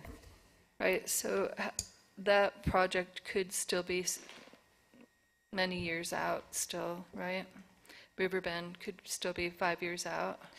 Yeah, that project, we still have to determine where the easement will be, and we've done some surveying, and while we have an easement, where that location and how the trail works, so there hasn't been designed yet, and so we're still in the preliminary, I would say very preliminary parts of developing that portion of the trail.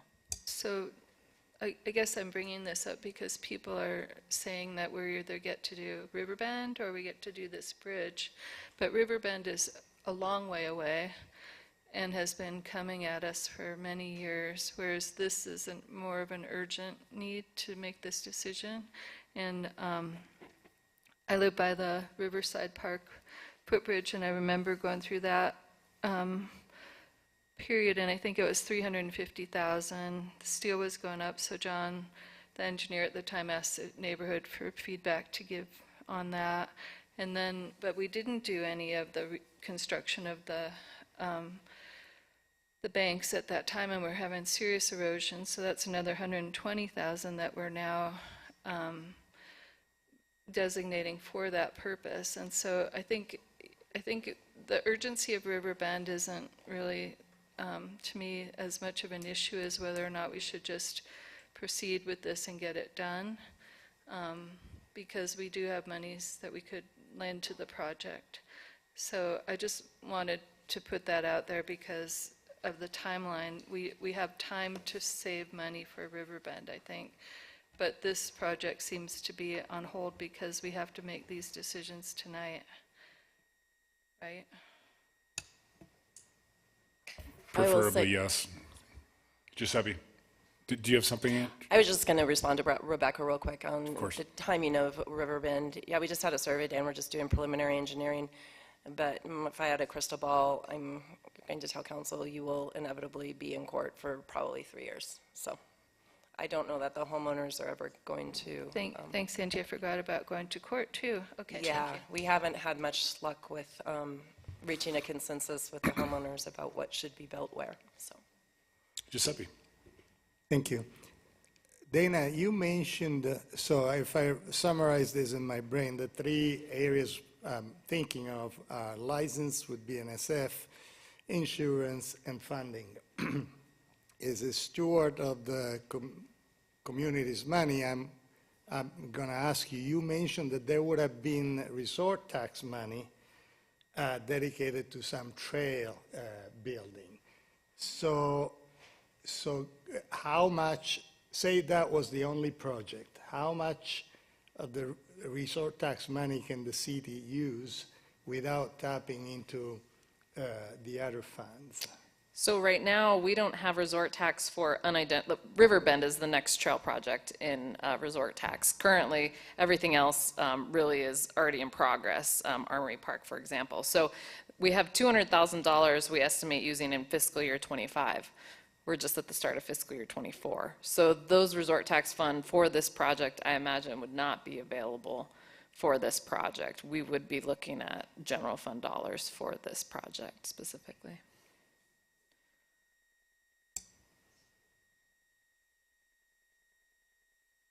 Casey, I have a question, if you don't mind.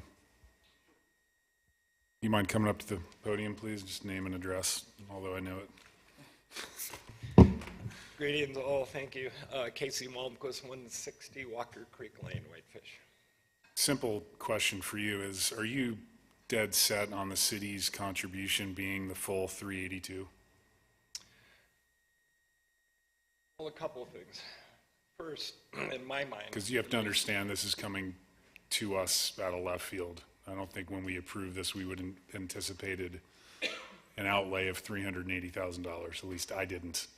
Which is that comes to me as a surprise. And clearly, there is a gross misunderstanding here. Yep. What I would like to focus on is how do we come up with a solution? That's fine. Yep. But a little clarification is it's more than just the bridge. There's also the north connection to the Sky Park Bridge Trail. So without those two connections, the half-mile trail, $2 million expenditure is not going to go anywhere. So the connections aren't included in this cost estimate? Yeah, they are. They are, thank you. Both of those. Understand your point. All of the conversation was kind of directed towards the bridge. Sure. Is there are two connecting points on the trail that are in question, both which go onto BNSF land. Right. So, yeah, and we're not budgeted for it at all. Well, neither are we. That's the problem. And this is where I'm confused. It's how we got here. I think we all are, yeah. But to your point, I think it's about how do we move forward at this point. Yes. Yeah, because the rest of that trail, there's. I mean, if the city were to contribute a portion of the 382, what would it take to move the needle to where you could cost share the remaining balance and complete the project? I can't answer that tonight, but again, we're investing $2 million on the trail as it stands. Okay. Thanks. Is there, I don't know who this question is for Craig or Casey or anyone else in the audience, but is there a way to sort of phase this? It strikes me as the most important part here is to build the connection underneath the railroad trestle to connect to Sky Park Bridge and then go around the property and somehow stage the bridge part for a later date. Is there any way to kind of, so we don't have to eat the elephant all in one bite, for example? So in terms of cost, that north connection under the trestle is about $123,000. And the connection on the east side, which would connect the new bridge to the BN Loop Trail, is about $260,000. I will say that we do show the north connection under the trestle that connects to Sky Park Bridge. That is included in the current bike and pedestrian master plan, the Connect Whitefish plan. I don't know that we showed, well, the bridge at that time was still sort of perceived, but we knew that there would be a trail on the other side. So if we were to just proceed with that north connection, it would be less than half of that total.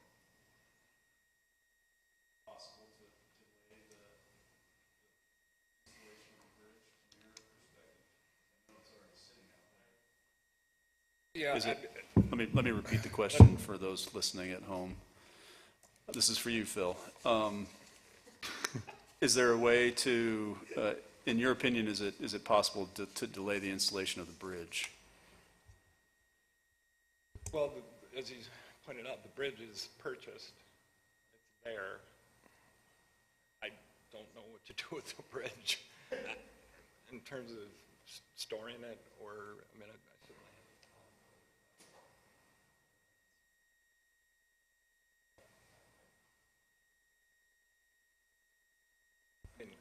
To answer your question, of course it can be delayed, but there are going to be significant cost ramifications in that. One, what to do with the bridge, and two, to go back after all of this is completed, which is a requirement of us for final plat. You've got to go in and destroy a whole bunch of stuff to get to install the bridge. But, I mean, you had planned on building the bridge abutments on your side of the river, right? Correct. So could you build the trail with the bridge abutments in place, and then when the city can afford it, we can take, and you had not planned on building the stuff on the other side, correct? Okay, and Well, then, the conversations we had early on is, yes, we would build it, but the city was going to compensate for those two sections.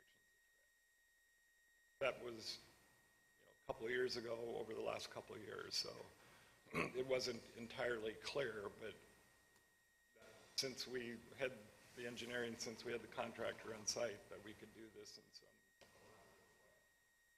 But to your point, yeah, we could put the abutment in now, but we still have to get a very big crane there to lift that bridge down to that point.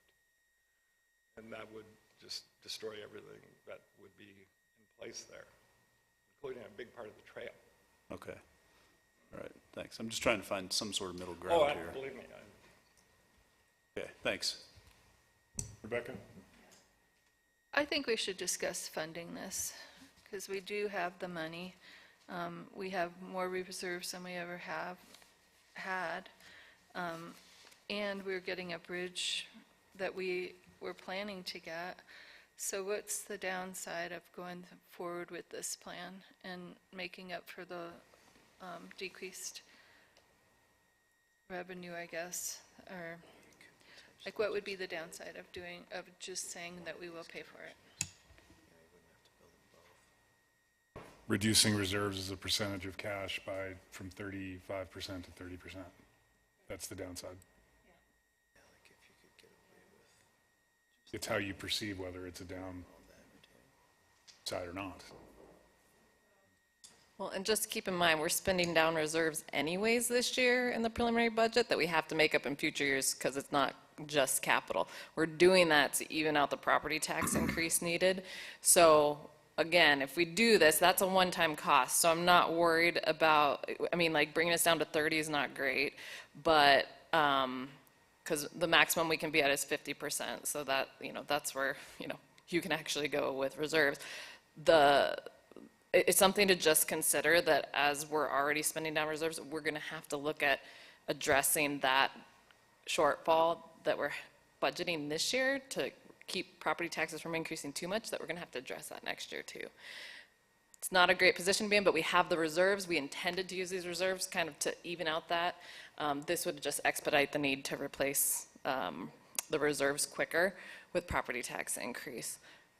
Again, it's 5% of the reserves, as John stated.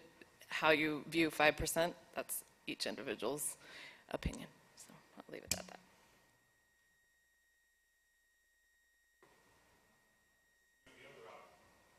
The other option we have is kind of a compromise would be to fund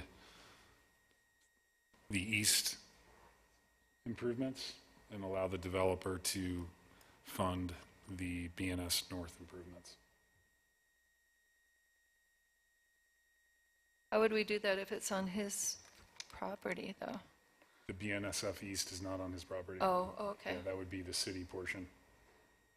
Do we know? Required to get the license from BNSF with the agreement that we would maintain, those improvements in perpetuity. Just as an alternative to kind of move this thing forward. Yeah, and just to clarify that, I get that. I think we're all kind of pulling our hair out on this one. That would still include us, because it sounds like we are responsible for the license. Yeah, getting the license. So from it BNSF. would be approving the license application fees and the annual. And just the cost of construction on that section For the east side improvements. No, I'm talking about the west side. So we still have to get the license from BNSF for that short stretch that goes across their property underneath the trestle. Yep. We would still have to be responsible for the license part. That's my understanding. Okay. But you're just saying the development costs would be borne by... The improvement costs would be, exactly. Okay. Angie? According to Craig, we have that already. Yeah, when we amended because we knew this project was far enough along that when we did the Baker Avenue underpass amendment to the trail agreement, we included the section under the trestle. So it'd just be the license applicable to the east Correct. side? Yeah, Okay. and the DNRC permit. Sure. I mean, I don't want to spend any more time arguing how we got here or who said what and who agreed to what. It's all hearsay in my opinion at this point. I just want to find a path forward, and we have a developer who's invested significantly in a trail design that was of significant benefit when the PUD was approved. That was in part why the council supported the project. I think we need to see this through, and I would recommend that we do what I suggested, which would be to fund the East BNSF improvements, apply for the license and the fees, and allow the developer to fund the BNSF North improvements. That's just my opinion, but I think it's a good compromise given the fact that we didn't expect ourselves to be here. What would be the cost, though, that you're talking about? $238,000. Casey? I appreciate the gesture, but again, there are some issues there. I cannot get a permit for that section of trail. It is not approved under Florida Conservation District. You have a lease with BNSF. There's not a permit for that. That trail is not permitted. I can't do that. It's not my property. And I think, I don't know, Angela, isn't there a fundamental statute under a PUD? I mean, I am not the property owner. I don't know how you can impose a condition on property I don't own. Can't get the permits. I can't do anything. I'm not the landowner. I cannot permit for that. Angela? So the bridge and the trail that we're talking about was not a condition of the PUD. The PUD was the Whitefish River Trail shall be installed the entire length of the river connecting to Caro Avenue as depicted on the site plan. So the trail we're talking about tonight and the bridge was not a condition of the PUD. BNSF, Casey's correct, BNSF will not generally allow developers to hold licenses because the city is in perpetuity, developers come and go. Sure. So, I mean, if it benefits Casey's development, which it will benefit Casey's development, I think I see a great distinction between requiring a developer to build a trail, an entirely different place in the city, that's not going to benefit their development, and requiring them to pay for a trail that's going to directly benefit their development, even though we may hold the license.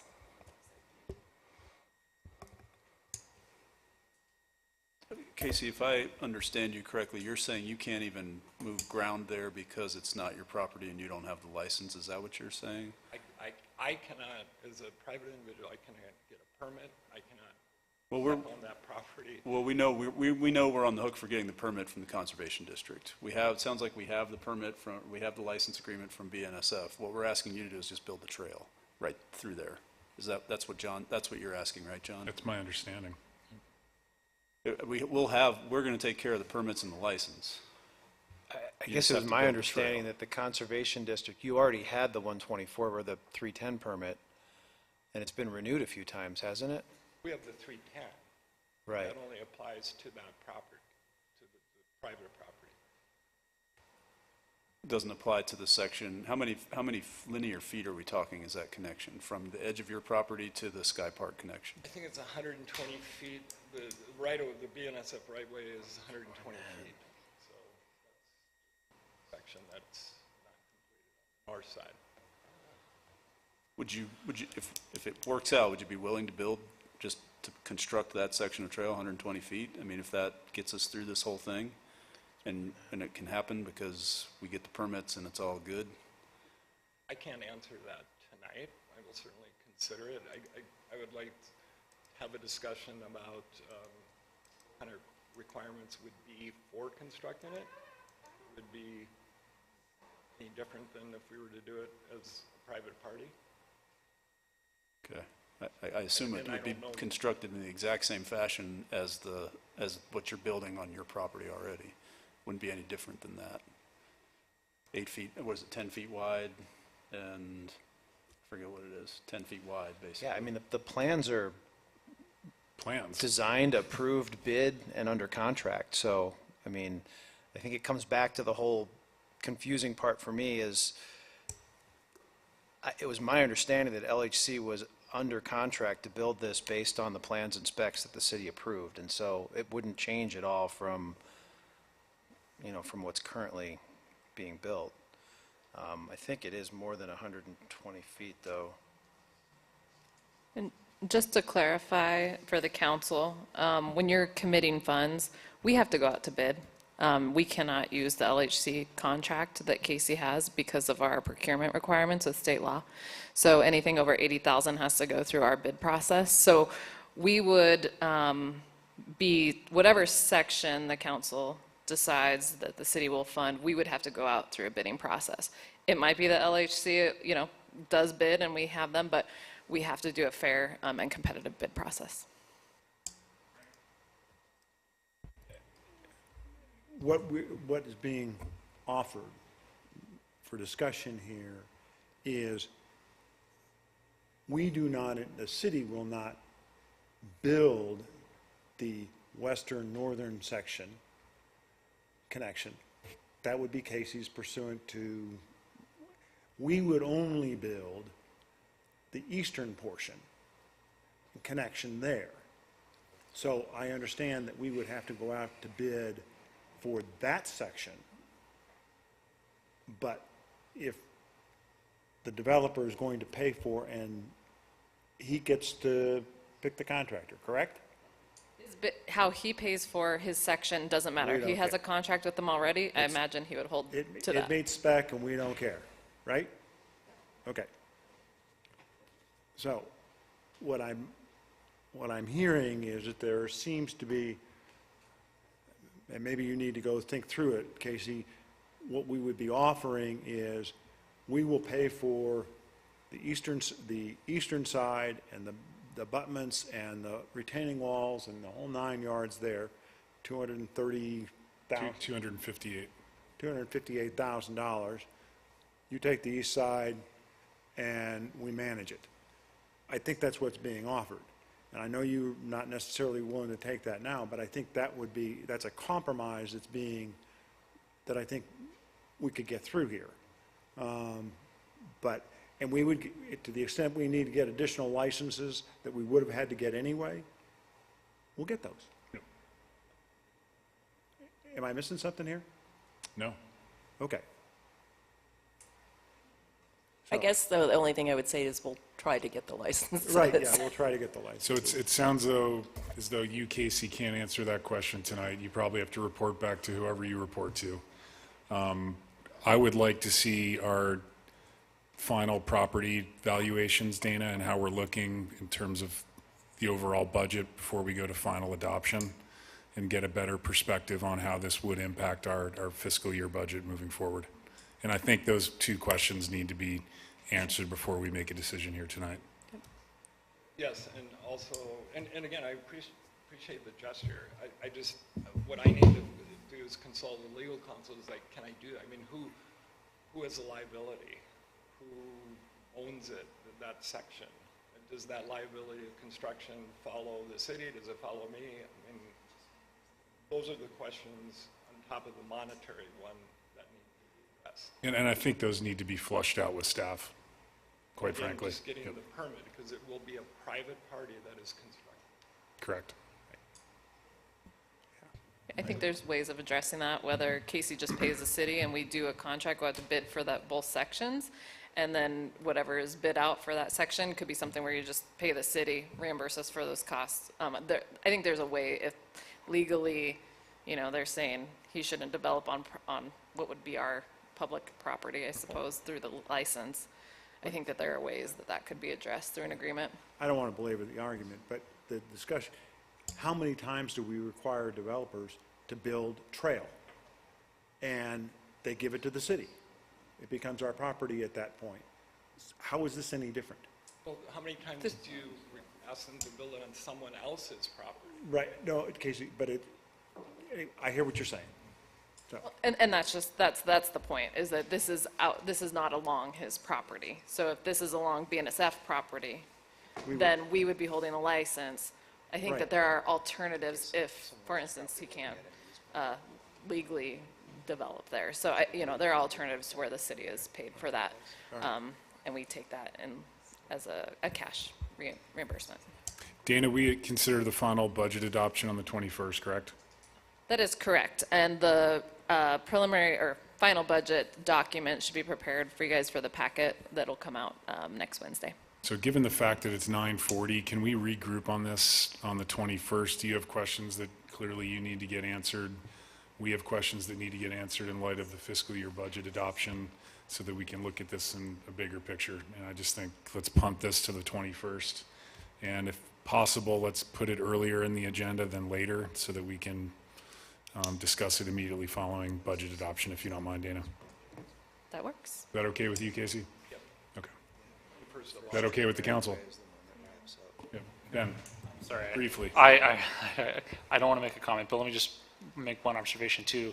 There is one thing listed in here that also needs to be addressed, and that's future maintenance and how we address that. So if not tonight, we do probably need to think about that. Yep, absolutely. 21st of August? Yes, not September. Thanks, Casey.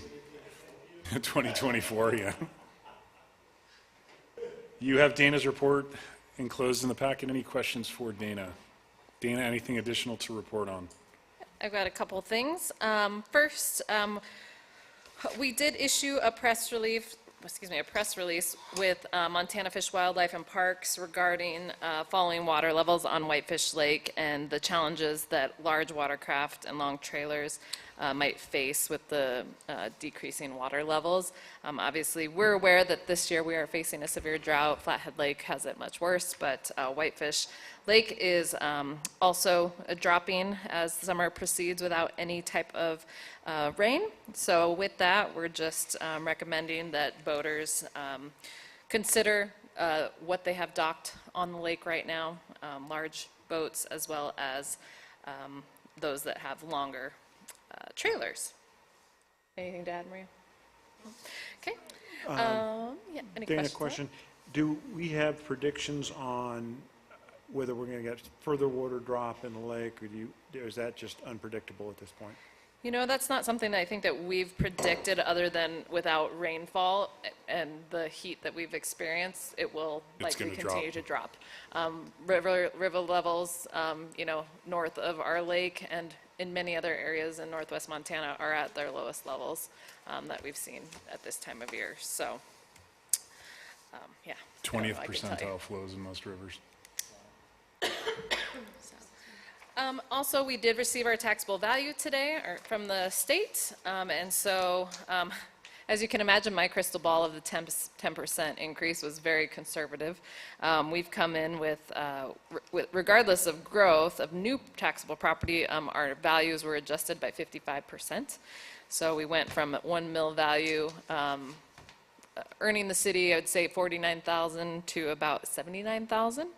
And then about 5% of the whole 60% growth is due to new taxable property. So what that means is we get the full new taxable property.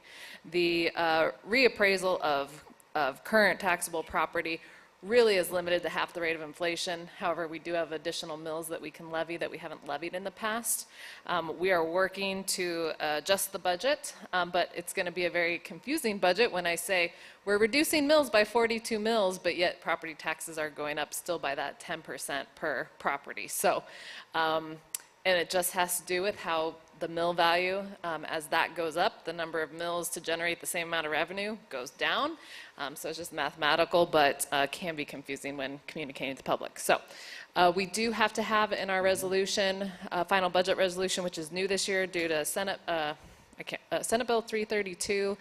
We have to show what the cost to a home valued at 100, 300, and 600,000 would be for property tax changes. So we will make sure that's in there, which I think will be helpful. Not that that really affects Whitefish. It's not a very good representation. Yeah, I will be giving the 60% change in my manager, or in the transmittal though, so we have that as an example, because I imagine the sample property I use in the past will have seen a significant growth.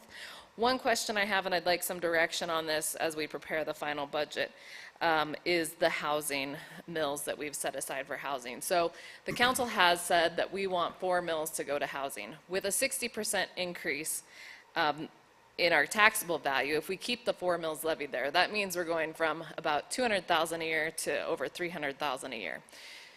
Again, if we don't change those mills, it means we're trying to offset with general fund and trying to keep property taxes lower. I just want direction, I guess. Do you want to see it based on a mill value, or number of mills, or dollar value going to affordable housing at this point? Again, 200,000 is roughly what we were budgeted to put in there, but with this tax increase, if we kept it at 4 mills, it would be over 300,000. Steve? I think we should keep it at 4 mills. I That's agree. my opinion. Everyone in agreement with that? Andy? Yep. Giuseppe? Okay. Okay, thank you. That just helps, because it's one of those areas. No, that's great, It's a thanks. little, once I get that settled, we've got 24 voted mills for the fire department that also go up to 60%. That generates a lot more revenue. But we do transfer a lot of funds out of our general fund. I will be reducing those transfers to make sure our property tax increase is still about the same at that, I think 17% is what we projected in new revenue. I could leave the full extra 800,000 in, roughly 800,000 in the fire fund, but my concern is that, if we're really trying to lower the impact to taxpayers, we'd be looking at increasing taxes quite a bit more to cover the shortfall. So I'm gonna do my best to finesse that, but it was a big year. Again, hard with a crystal ball with the inflation and what we've seen over the past 2 years. In the past have been really close, but not this year. So, and I think that's all I have for you tonight. Thanks, Dana. Thank you. Appreciate it. You have the letter contained in your packet from FCD, and we need a motion to appoint Michael Kopitsky, if I'm pronouncing that correctly, to serve as the urban supervisor.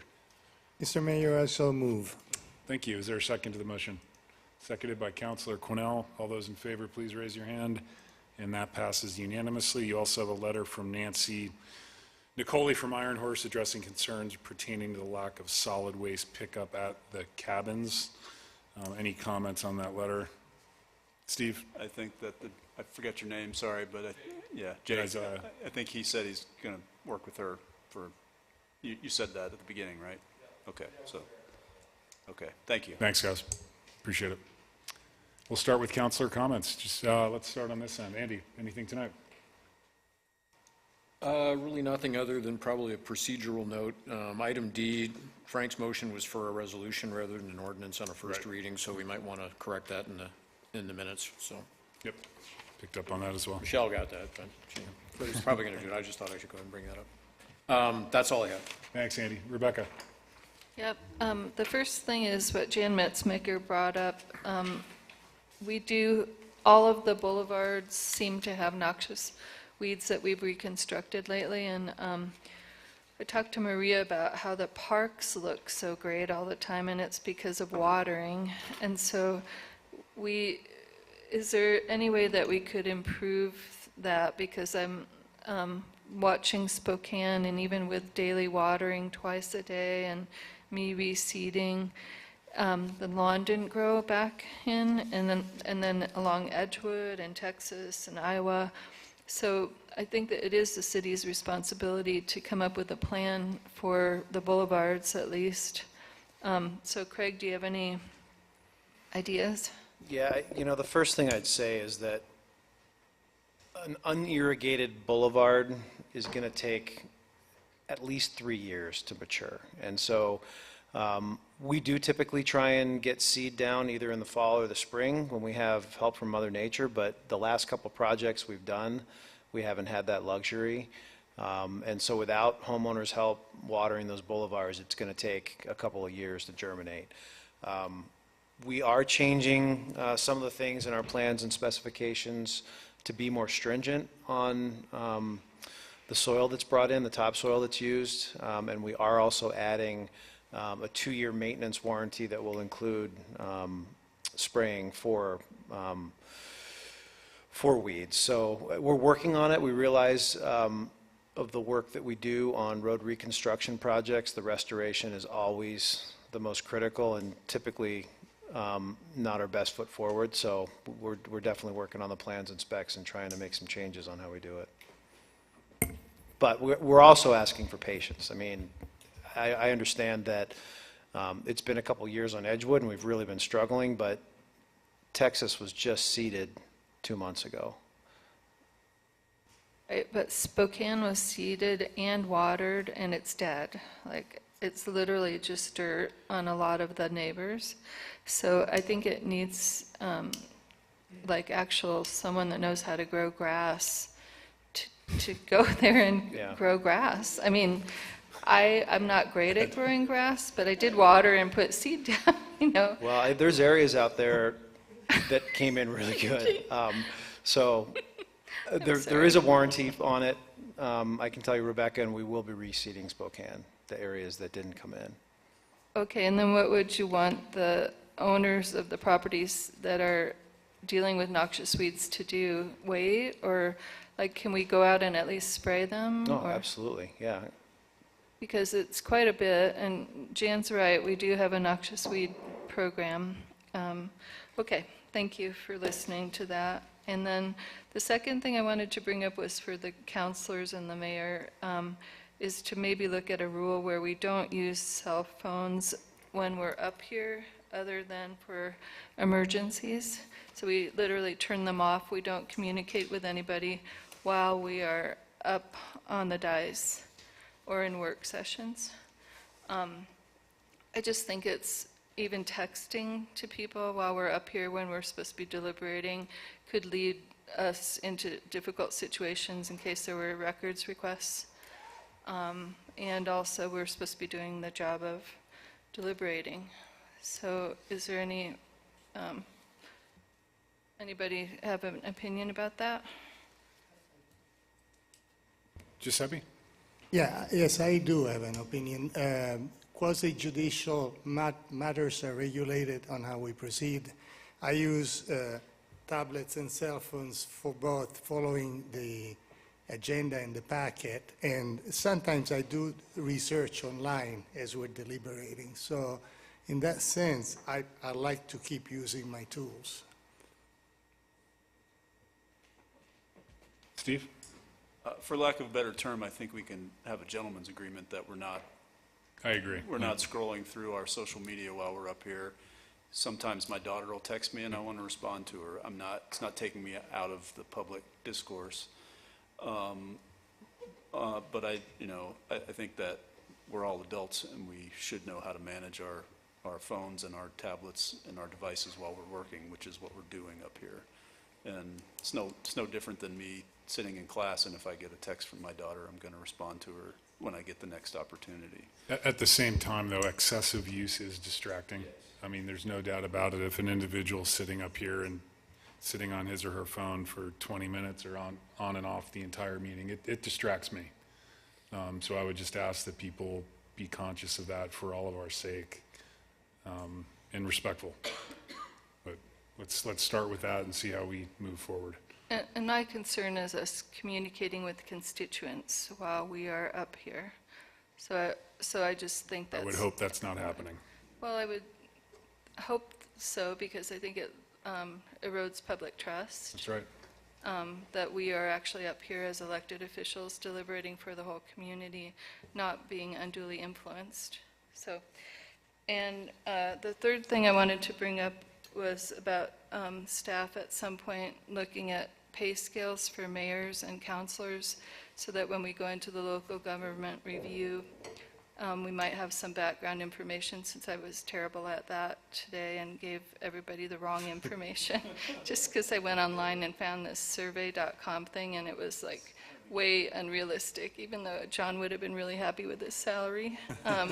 So I think it might be better for the staff to kind of look at that over time. No rush, but it is something I think the public might want to see happening in the future. Thank you. It had Mayor Johnson in Kalispell earning $59,000 a year. So I called him during break, and he's like, I make 10. Thanks, Rebecca. Could I just get a showing of hands so I can direct other staff to do that you guys that's a want good us to idea. prepare that for the review? Yep. Okay, thank you. Thanks, Rebecca. Ben? Yeah, I wanted to make we passed the 10% resort tax allocation today. I think that's a wonderful thing. I wanted to say that I really appreciated the discussion that we had up here regarding property tax relief, and there were good ideas I felt brought forth about the impact of property tax relief, and as the home prices go way up, and as we annex Big Mountain, these things change over time. And I just wanted to say that I think we made the right decision moving ahead the way we did tonight. That's what needed to happen right now. But I do hope that we revisit this conversation in the future. Definitely. And I think, in hearing from staff, that's the kind of issue that takes some study, and it takes some ideas about how to implement it. And so I don't know when the time is right, but I don't know if it's a council goal or something to bring up later, but I do hope that we revisit that conversation, because I do think there were a lot of good ideas brought forth about property tax relief in this town. Agreed. Yeah, I think it should be on the next ballot after this one, in 2 years, probably. Just my opinion. If we're ever going to do that, I think we're going to have to direct staff to study it and give them plenty of time to do that. Yep. Anything further, Ben? Yeah, I also just wanted to say, I also appreciated Daniel and others making suggestions with regard to the zoning changes. Also, I think we made the right decision in how we implemented this tonight. But, this stuff that comes down from the state, it just gives me heartburn, and it has for a long time. I mean, this townhome conversation, the no ground floor commercial conversation, I mean, these are unintended consequences of state level stuff. And it's the wrong way to go about things. And the right way to go about things is for us to carefully study and think about what our zoning districts, what our zoning regulations should be in the way that they fit our town. And I'm not going to agree with every idea that was brought forth, but there's a couple in here that I have a feeling, I mean, just parking regulations, to pick one, lot sizes possibly, that I do think we need to make some changes to. And so perhaps the growth policy is the best way to do that, but I hope that when we go through that process, or if we think of a different way to go about this, that we are taking some look at some of this stuff, because I do think that there's, again, good ideas. Can't hash all that out tonight, it's already 10 o'clock, but there's good ideas, and I hope we revisit that as well. Thanks, Ben. Frank? Oh, could I just add on to Ben's sorry. comments? Yeah. We're aware of that housing, or HUD grant program, and I'm actually happy we didn't do the changes tonight, because most of what that's designed to do is to help cities study and then implement the changes. So I think that's something I've actually emailed Luke, our housing coordinator, planner, the link to that, because the application's open in September of this month, or this year. And so being able to see if we can apply to study our zoning regulations to see how they could, better improve, and maybe there's certain areas we want to focus on to help us with the growth policy update, and hire a consultant, so it's not coming from staff, it might be the best, and then we have grant funding to pay for that. And so we'll explore that further, kind of on a staff side, to see what we can do and see if there's grant monies to help with that project. Thanks, Dana. Francis? And I'll say again, Dana, I do like your thinking. Thanks. That's really well done. Thank you. Nothing else. Thanks. Steve? Thanks. I just have a couple things. I'll try to be quick. I want to piggyback on what Ben said about zoning. I think there are some changes we can make sooner than later and not wait for 3 years to get our growth policy updated.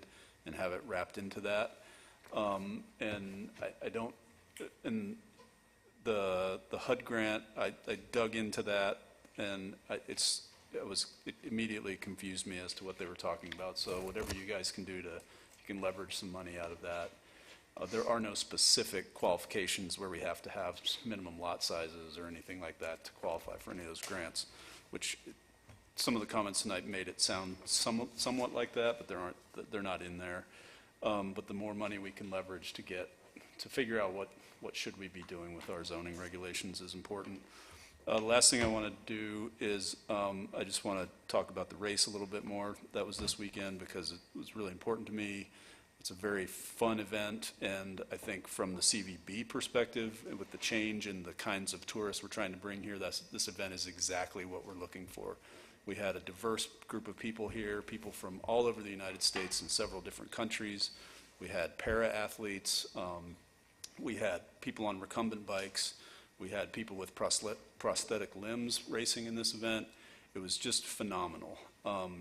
And so I think if the CVB is listening, I think that maybe you can reach out to Jess and talk to her about what they can do to help support this event next year, because I do believe it's coming back. And with that, I want to thank Stoltz for letting us get on their property yesterday in severe fire danger risks, and they let it still happen, even though I bet if that wasn't happening, they would have closed their lands before yesterday. And I was actually out there today picking up signs because I helped mark the course and stuff. And then last, I want to thank the police because you guys had a tough job out there trying to keep people safe, because there are a couple of spots where you're going 25 miles an hour on a bike and you're crossing Wisconsin or crossing Spokane. So I appreciate all that you guys did for us. And maybe you could get one of the police cars to lead us out next year. With the sirens blaring, because somebody actually passed a group of 300 riders on the left on Edgewood as we were riding out at the beginning of the race, and it was just terribly dangerous, and fortunately nobody got hurt there. And I didn't bleed yesterday, so that's a good thing. Thanks. Thanks, Steve. Giuseppe. Two comments. One, what Councilman Davis said, both points, you took the words out of my brain, so I appreciate that. Number two, about the fire danger. I assume nobody will put our properties and wilderness at risk. At the same time, I invite everybody to report the moment you see a smokestack, even if you think it's in the middle of nowhere. We all hike, ride, and we might be on top of a mountain having beautiful views. If we see a smokestack, try to figure out which way it is and report it at the first occurrence. You might be without cell phone coverage up there, but once you come down, report it, because the fires that make the news are the ones that have not been spotted when they were little. Yeah. Thanks, Giuseppe. I'll just be quick. Mine's more of a personal note, but both my niece and nephew, Jack and Madeline, it's their birthdays this month, so I want to wish them a happy birthday. But more importantly, they're both leaving, and Clint and Amy are going to be empty nesters for the first time. I'm very worried. No, I'm just kidding. But Jack's heading to Vancouver, British Columbia, to play hockey in junior A's with the British Columbia Hockey League. And my niece, Madeline, will be off to the University of Hawaii on Thursday. So I want to wish them both a very happy birthday and wish them the best of luck on their next path in life. They will be missed, but they'll be back. On that note, we are adjourned. Thank you. Can I just make one quick comment? Yep. Sorry, I know Craig. everybody received the information from the Haskell Watershed Council as well as the Flathead Conservation District, and we've been monitoring the intakes up in the basin. We're going to go up tomorrow and make some further adjustments, but we're on top of that, just so everyone knows. I was going to bring that up, Craig, but I know you're on top of it, and I appreciate that. So, and I also did read both letters today from the FCD. So, anything further, Dana, from staff, council? We are adjourned. Thanks for. I will not be at the August 21st meeting. I'll be in Portugal attending my cousin's wedding. Okay, we'll appoint you to the next committee. We're adjourned.